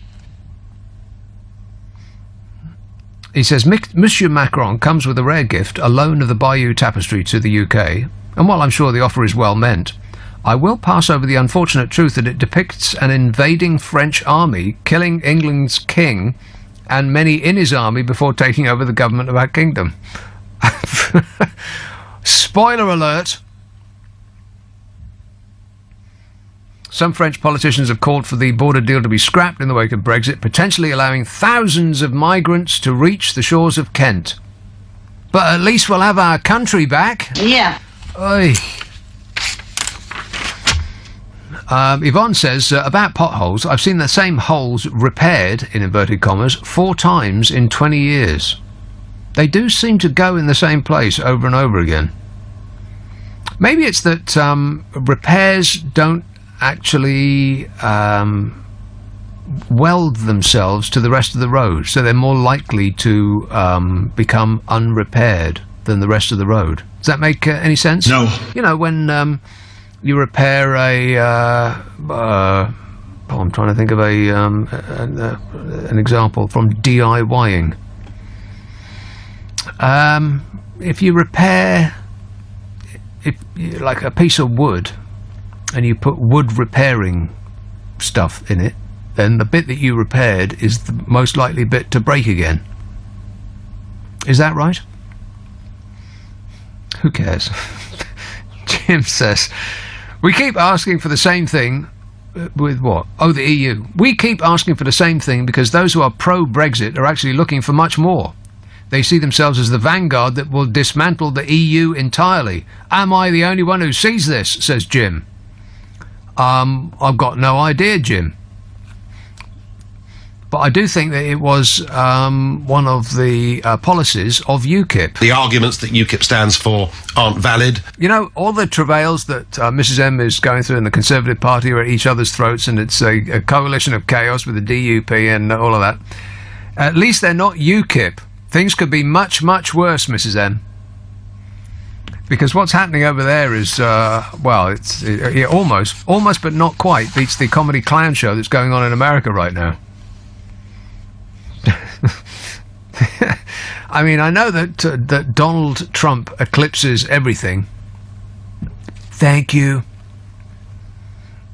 But and nobody really cares about UKIP anymore. I mean, not really. I mean, they talk about a spent force.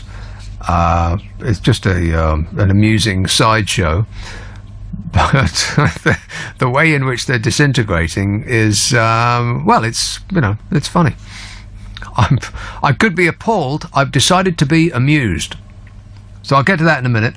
Also, if we're talking about amusing, Jacob Rees-Mogg. Have you seen what his latest pronouncement is? Holy smoke, you won't believe it. The stuff people come out with, it's just, it's mind-bending. It's difficult to get through. I've only got 3 hours. So I'll do a couple more of these. I'll take a break, then I'll get into UKIP and Jacob Rees-Mogg.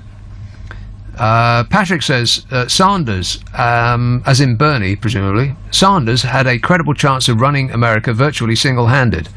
Hang on. He says, when oldies spend enough years in God's waiting room fiddling with dog-eared crossword pieces, the idea of standing on a podium, shouting guff and shaking your walking stick must seem quite attractive. I mean, Bernie Sanders makes a lot of sense. But how old is he? I mean, I know that Donald Trump is, 70-something? He's 70-something. His teeth aren't, but the rest of him pretty much is. But Bernie Sanders, he is ancient. There's asteroids flying through the inky blackness of space that are younger than Bernie Sanders. They've got to find somebody younger than that, surely.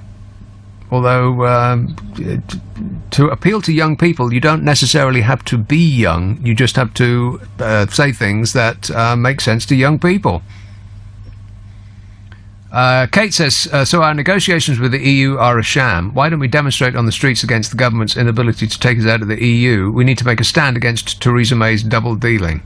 Well, the reason we don't demonstrate on the streets against the government's inability to take us out of the EU and to make a stand against Theresa May's double-dealing is because there's bound to be a show about cakes on television. James says, don't knock MasterChef, Nick. It keeps me in a job, which means I can afford the electricity to listen to you. Truly a vicious circle. What do you mean it keeps you in a job? What's the job, James?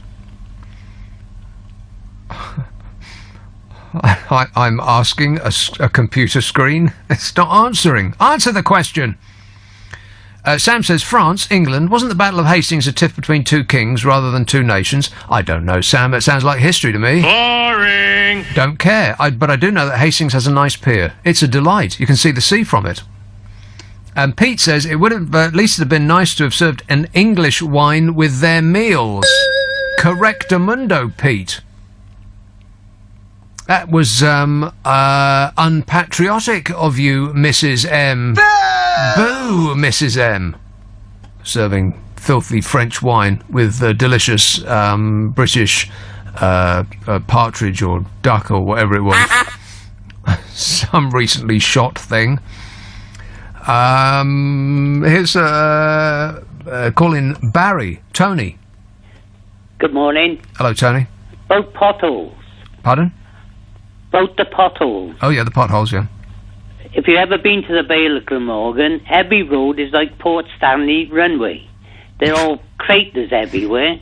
And the council said that they're spending more money than ever on the roads. And the chap said from the council he's done more mileage and he can't find anything wrong with them. But I said to him, they must be travelling on British Rail because they're certainly not travelling on the roads. And I'm sure they're repairing the roads with coal pats because every time it rains it washes out. Well, that would be a mistake. You want to alert them to that fact. So, cowpats, eh? I had no idea. So have you heard what Jacob Rees-Mogg has said lately? The comedy posh caricature Jacob Rees-Mogg said that Theresa May should create 200 new peers to force the Brexit bill through the House of Lords. There goes the £350 million a week that we could have spent on the NHS. It's all going on Dover Sole and Burgundy in the Lord's canteen. He said the Prime Minister should use her powers of patronage if the House won't play by the constitutional rule book and tries to block the landmark legislation, which doesn't sound very constitutional, though, does it? Appoint 200 unelected bureaucrats to push through a bill to rid us of Europe's so-called unelected bureaucrats.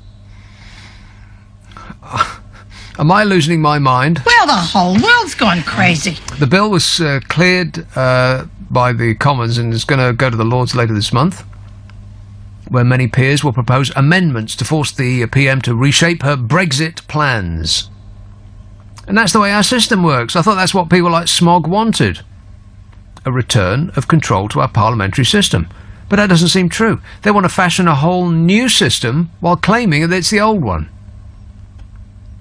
And Rees-Mogg urged the PM to appoint more peers. He said she should keep up her sleeve the ability to appoint enough peers to get business through. He says if the House won't play by the constitutional rule book, then the PM has to use the extra measures available to her. It could be a couple of hundred. There's no point in going off half-cock, he says. Excellent idea. Let's get more unelected peers to sit around and claim expenses for doing nothing, and then we'll truly have our country back. Why is anyone listening to these people? You know, the unelected House of Lords is already the world's second largest parliamentary chamber. It's got 800 people in it. Second only to China's National Congress. We need to cut their numbers, not get more of them.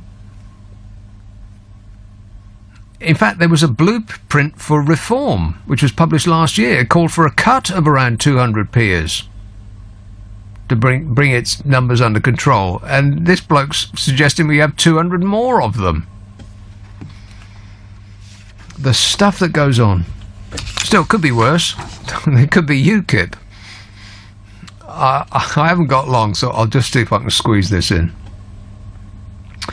I mean, I know that they're second billing, third or fourth or fifth billing. Like if you used to go to the cinema in the old day, it were grand when I were a lad. The cinema didn't used to be just the film. It used to be stuff before the film. I mean, if you go back a long time, they used to have newsreels and cartoons and all of the rest of it. And only then Laurel and Hardy would come along and amuse you. So this is way down the billing.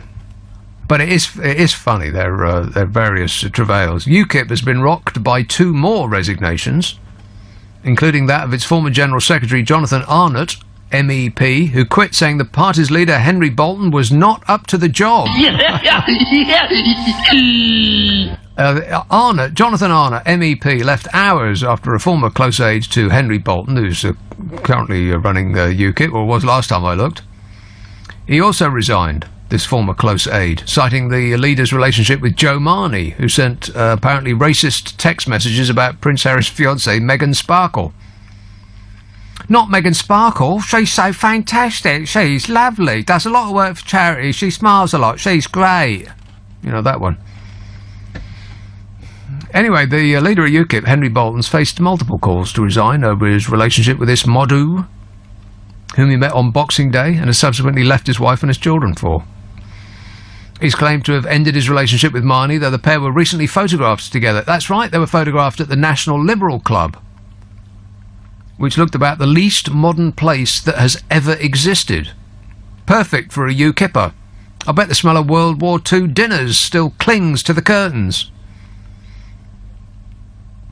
Jonathan Arnott, MEP, he said that he had lost faith in the leader of UKIP, but said his rivals, jockeying for position and hoping to take his job, would be no better. We've got a few idiots in our party. Exactly. He said he'd watched the leadership of the UKIP, with the despair over the past few years, pointing to former leaders and candidates to Stephen Wolfe, who withdrew after an assault, Diane James, the leader who quit after 18 days, John Rhys-Evans, the leadership candidate who offered to pay dual nationals to leave the country, and anti-Islam campaigner Anne-Marie Waters. All of those are low moments, he says. Low moments? What were the highs? One of the highs was seeing Nigel Farage lose a local election to a man dressed in a dolphin suit. I'm a nutcase. That was a high. Arnott said the party had become almost as bad as the political establishment I had hoped to counter. This is Jonathan Arnott, the MEP, who's quit, saying the party's leader, Henry Bolton, not up to the job of running UKIP. I've seen a pothole in the road that could do a better job. He said he's resigning with a heavy heart, but would continue to sit as an independent in the European Parliament. Oh, please, don't do us any favours. Henry Bolton's position was further undermined on Friday by the resignation of his former campaign manager, Susie Govett, a UKIP councillor in Shepway. The reputation of UKIP, its members, councillors and supporters and voters, has been and will continue to be damaged by recent events surrounding Henry Bolton, was the quote. Well, don't forget the damage done by some of their policies. The arguments that UKIP stands for aren't valid. The party may also struggle to afford what could be its 4th leadership contest since Nigel Farage resigned in 2016. 4th! In less than 2 years. I mean, some say he resigned, and others say that he abandoned a sinking ship. You decide. Apparently, UKIP received only 25 grand in cash donations in the final 3 months of 2016, according to Electoral Commission data. And a new leadership election would cost close to 60,000. They received 25 grand. Another leadership election would cost 60 grand, and might lead to staff redundancies. They've got a leader, but they haven't got anyone to lead. In the party's most recent leadership election, candidates were required to put down a deposit of £5,000. Only 2 of the 6 candidates reached the 20% threshold needed for that deposit to be returned.